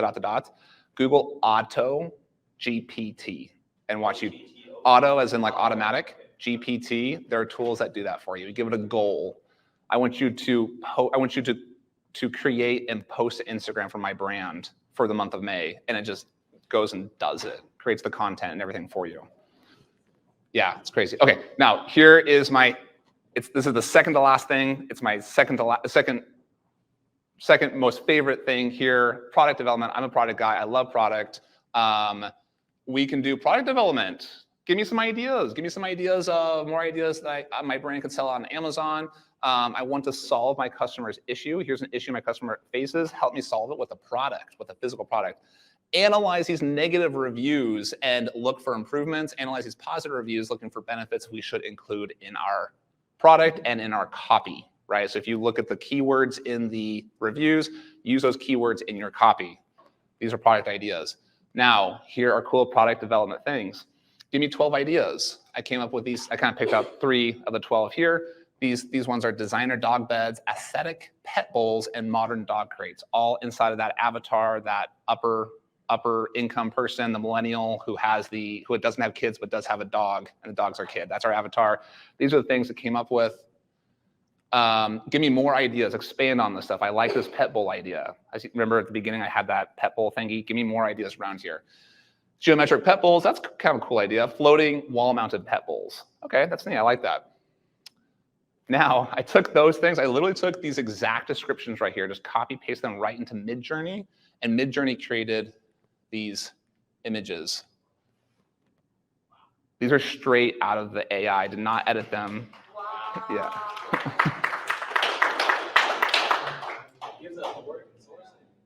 What? It gives us work and sourcing. Yeah. Yeah. So, like, how cool is it? I didn't tell it to make a cool little fancy little that thing, right? I didn't little star thing at the bottom. It's cool. It just made that up. It said like, that's cool. I'll just do that, right? How cool is that? Now I thought. You know what's interesting is a lot of those are raised too. Like yeah. You knew to put it up higher. Yep. That's interesting. Yep. And we now I will say I created 150 images, and these are kind of the best. Now, of course, each one it's fast. It took me like an hour or so to create 100+ images. These are my favorite 5. There's a lot of crap that comes out of it too, but these are my favorite 5, and it came up. I didn't touch these or Photoshop these at all. In fact, you can see some artifacting. There's like a pipe here. I don't know, a pipe to nowhere. Random hole. It's like I don't know what's going on. Yeah. It was a dryer. Yeah, it's kind of so. There's a little thing. Yes. So what's interesting is a lot of these can easily get a design patent on them, but nobody made them. They're made by AI. Yep. And the courts have said AI can't be an inventor, so then you're kind of stuck. I won't tell them it came from the AI. How would we know? I mean, maybe there's an AI you can find. I know there's an AI for the copy, but I don't know if there's an AI for like design patents. Rich, I don't know if Rich is here. Maybe That could be your next software idea. Okay, I like these ideas. Are they good though? I actually took these. These are the top selling products on Amazon for pet bowls. They each sell 150,000 a month. They're doing $2 million a year. These top A and B, right? Two different brands. They're just kind of knockoffs of each other, right? And I tested them against these two that came from the AI. Again, didn't Photoshop anything. Just put them right into the thing. I tested them with 100 people in use this like marketing thing, whatever. Chose the avatar, the 25 to 45, the upper half income, the person who has a dog and doesn't have kids, and 85% of people preferred the AI one. That's the top right now. That's top selling. These are the top selling on Amazon. They're like a $30 price point too. They're not cheapies, and these beat them dramatically. You think because the dogs are inside, or simply from the design? Well, for the sake of it being a dramatic point in the presentation, it's purely the product. Yeah. Let's go with that. You're right, yeah. Okay. Whew, okay, that is it for all the tech stuff. Now I have a cool AI demo to show you guys. Are we so excited? All right. Yeah. How are we on time? We got about 3-ish minutes. 3-ish. Okay, cool. All right, we're going quick. I made you guys something. I made you guys a present. There's no strings attached. I have this thing here. It is a spreadsheet. I love spreadsheets. It's a spreadsheet that does all of these prompts I just showed you, does them all inside of Google Sheets. Like it literally, the AI is connected inside the sheets. How do you do that? No problem. Look at the first tab. There's directions here, how to make a copy, how to do the thing, how to get the whatever all set up. There's some videos and stuff like that, how to get all set up. And we can do this. We see all of these. That code gets you the thing if you want. It's also, I'll have it at the end here, but you can get that one there. Okay. I'll show you guys at the end too, that scan code. This is pretty neat. Watch this. So I know spreadsheets don't look great on screens, but we're going to go with it anyways. Okay, so here is a modern rustic wall-mounted, dog bowl. Okay, create 4 bullet points with a modern rustic wall-mounted dog. I guess hopefully they'll figure out that that's supposed to be dog bowl. Adds an aesthetic value to your home. Saves space by conveniently storing food on bowls on wall. These are benefits. These are benefits again. If I'm talking to that person who doesn't know what a benefit versus a feature is, we can tell them this. Helps promote better digestion by height positioning. Makes cleaning easy by removing and washing the bowls. Now watch this. We're going to take this product. What is a product that you guys want to put into this? This thing's dynamic. Give me a product idea. Baby bib. Baby bib?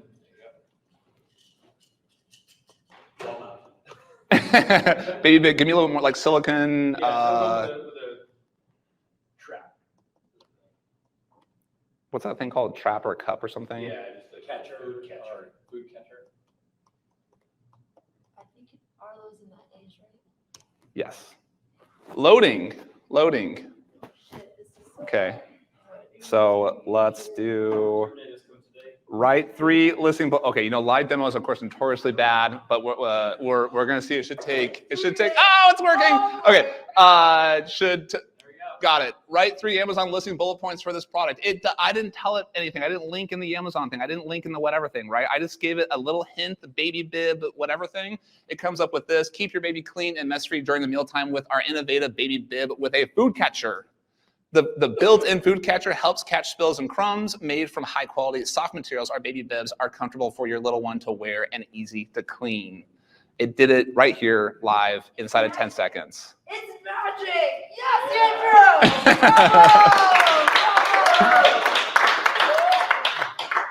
Andrew!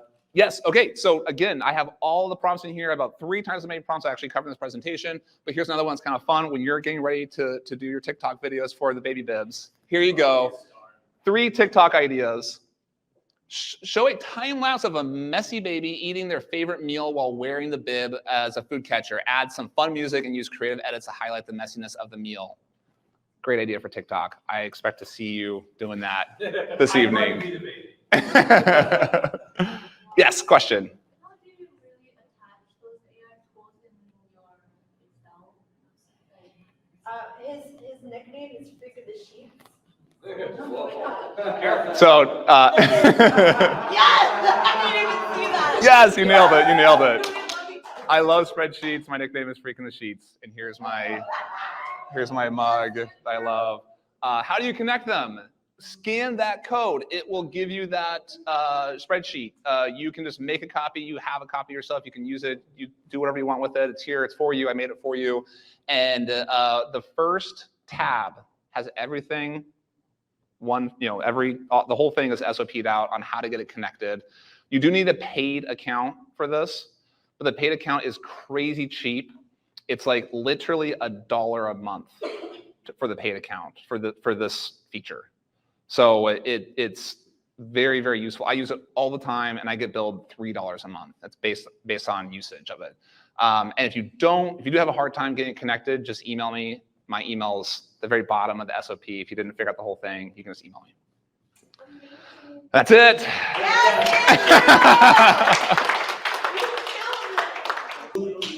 We're almost there. We've got a couple more to go. So please, just real quick, Cassandra is absolutely one of my favorite marketing people. I've been in this industry quite a long time, and there's very few that can keep up with me, except for this lady and a few others. So put your hands together for Cassandra Craven. Oh, that is quite the intro, Rob. Thank you so much. And going after Andrew Erickson, my goodness. Okay, that's a tough act to follow, but I'm going to try. And the good news is a lot of what I'm going to be talking about, you can integrate a lot of his practices into your social media marketing. So it actually flows very nicely together.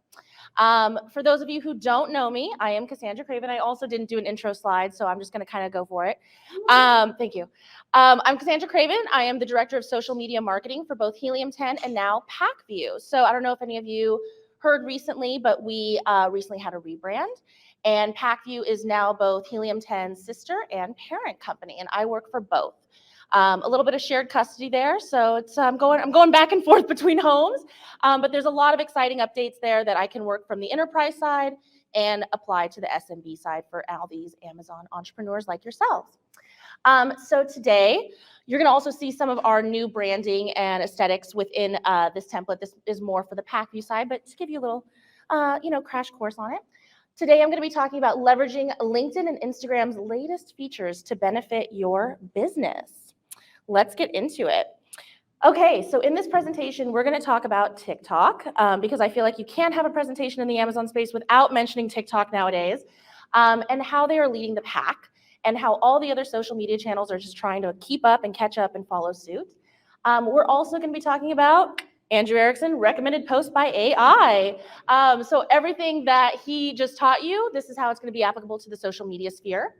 LinkedIn, what to look for in 2023. So they have a lot of updates coming up in Q3 and Q4 and into 2024.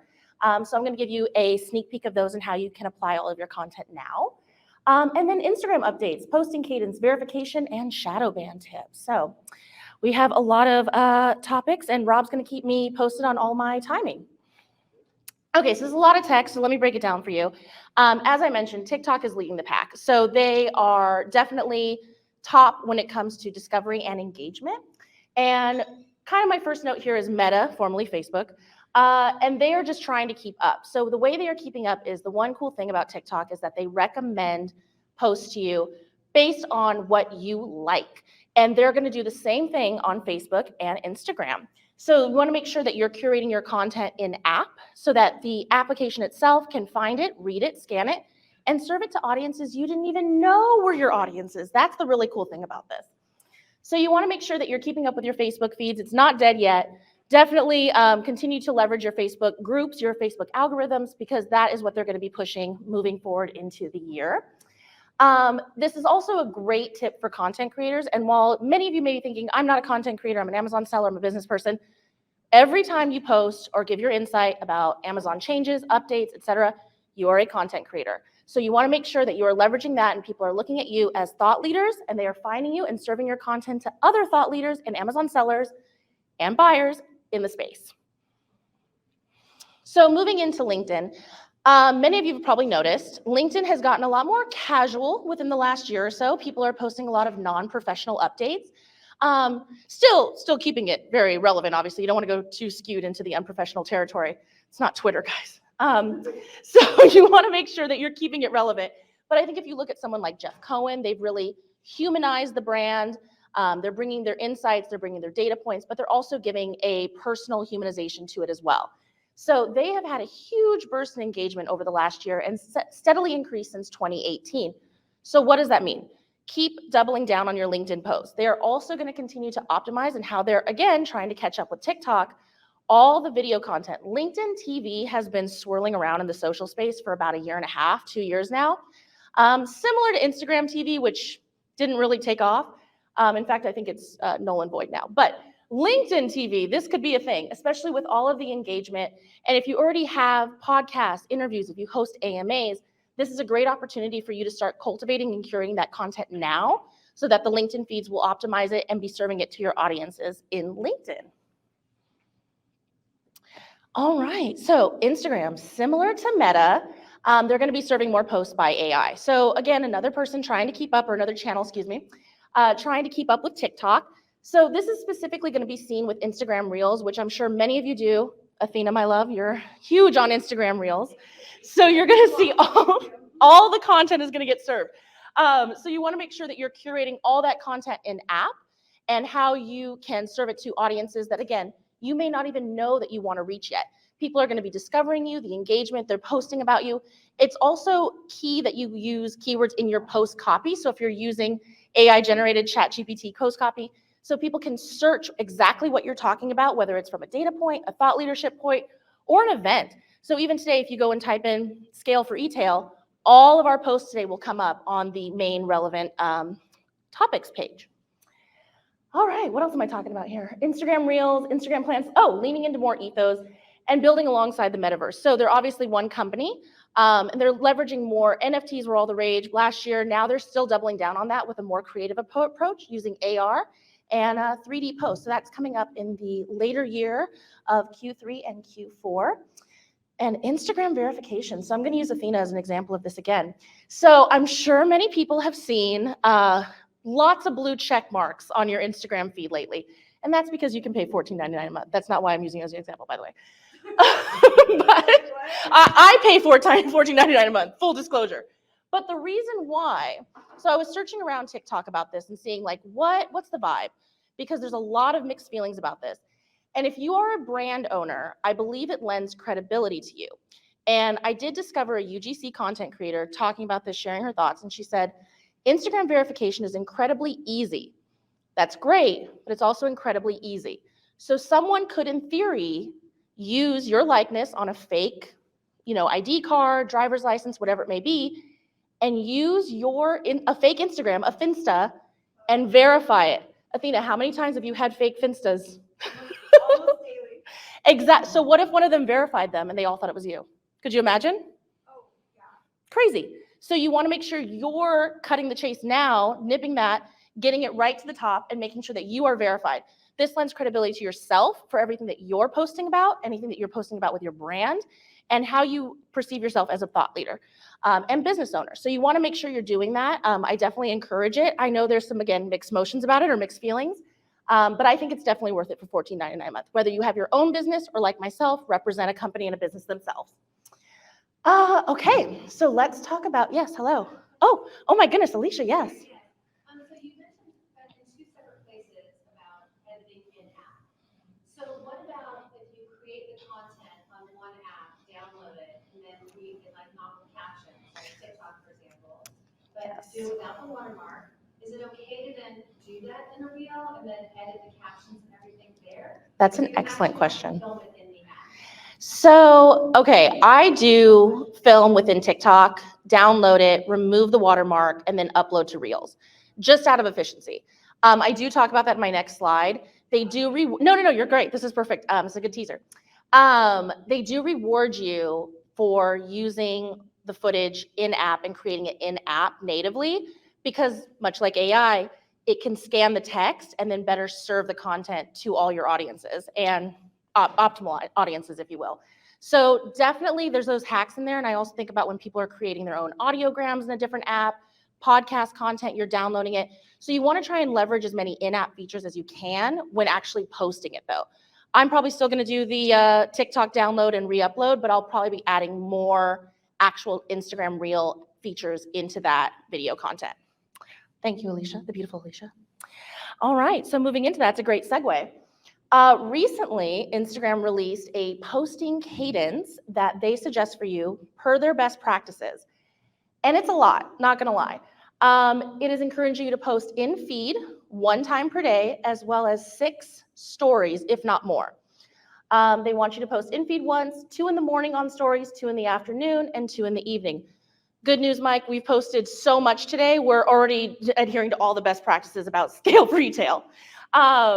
Now, this is a lot of content, and I've worked in social media for almost 12 years now. I have a full team. I've been sending my photos and content to them to repost and share. But if you're a small business owner, this is a lot of content to curate, and maybe you don't have an AI-generated content calendar yet. You don't know what you're posting. Definitely you want to be consistent. So consistency is always key. It's something I've said from the beginning since I've worked here at Helium 10.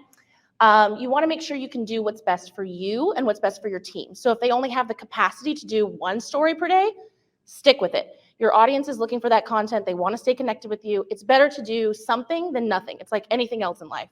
You want to make sure that you're trying to at least adhere to it the best you can and the best of your abilities.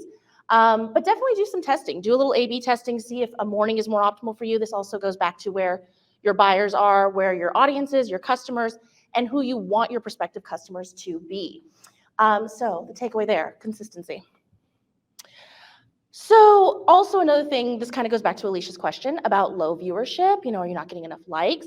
And is that because maybe you're downloading the content from another app or using a third-party resource, and you're like, is it not serving up in the algorithm? Am I doing something wrong?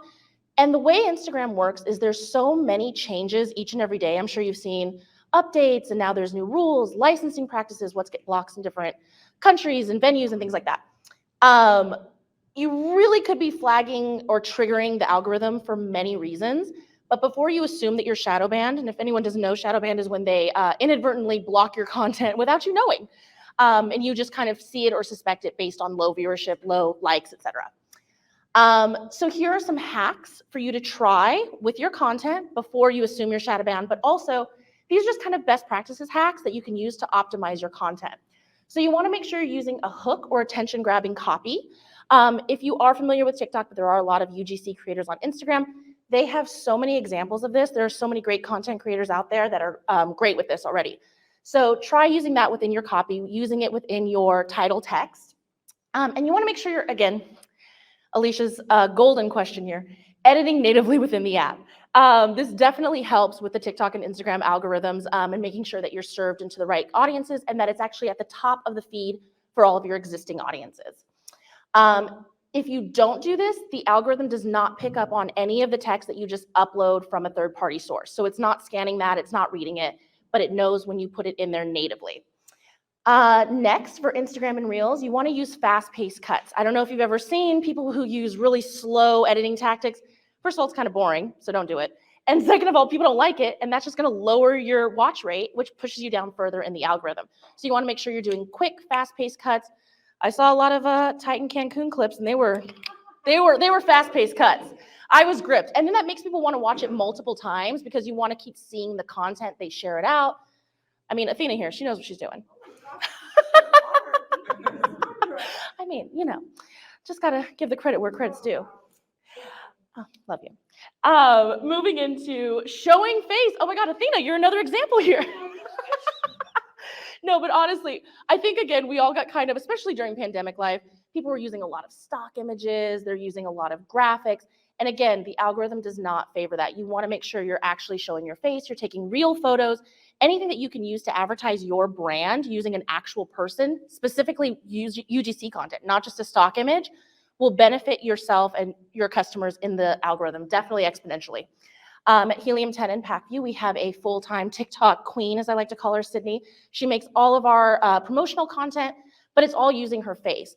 And we have done some A/B testing here, and when it's just something we upload, like whether it's from a creative team, no disregard there, but you want to make sure that you're optimizing what the algorithm is going to favor. It can be great content, but if it's not what the algorithm wants, it's just going to get pushed down and you're not going to get the reach that you want.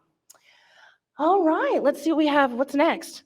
Key takeaways. Oh, hi, Andrew. Showing the face, is that because the algorithm actually detects a face or because people like actually use the face? I think it's both. I agree. I think they can scan it and see that it's a real person, but I think we all enjoy seeing real people that we know, especially in this space. Like when you recognize a familiar face, you know, for us, if it's Bradley or Carrie or Shivali, myself, people see that and they're like, oh, I'm connecting with this person. I have a relationship with that person.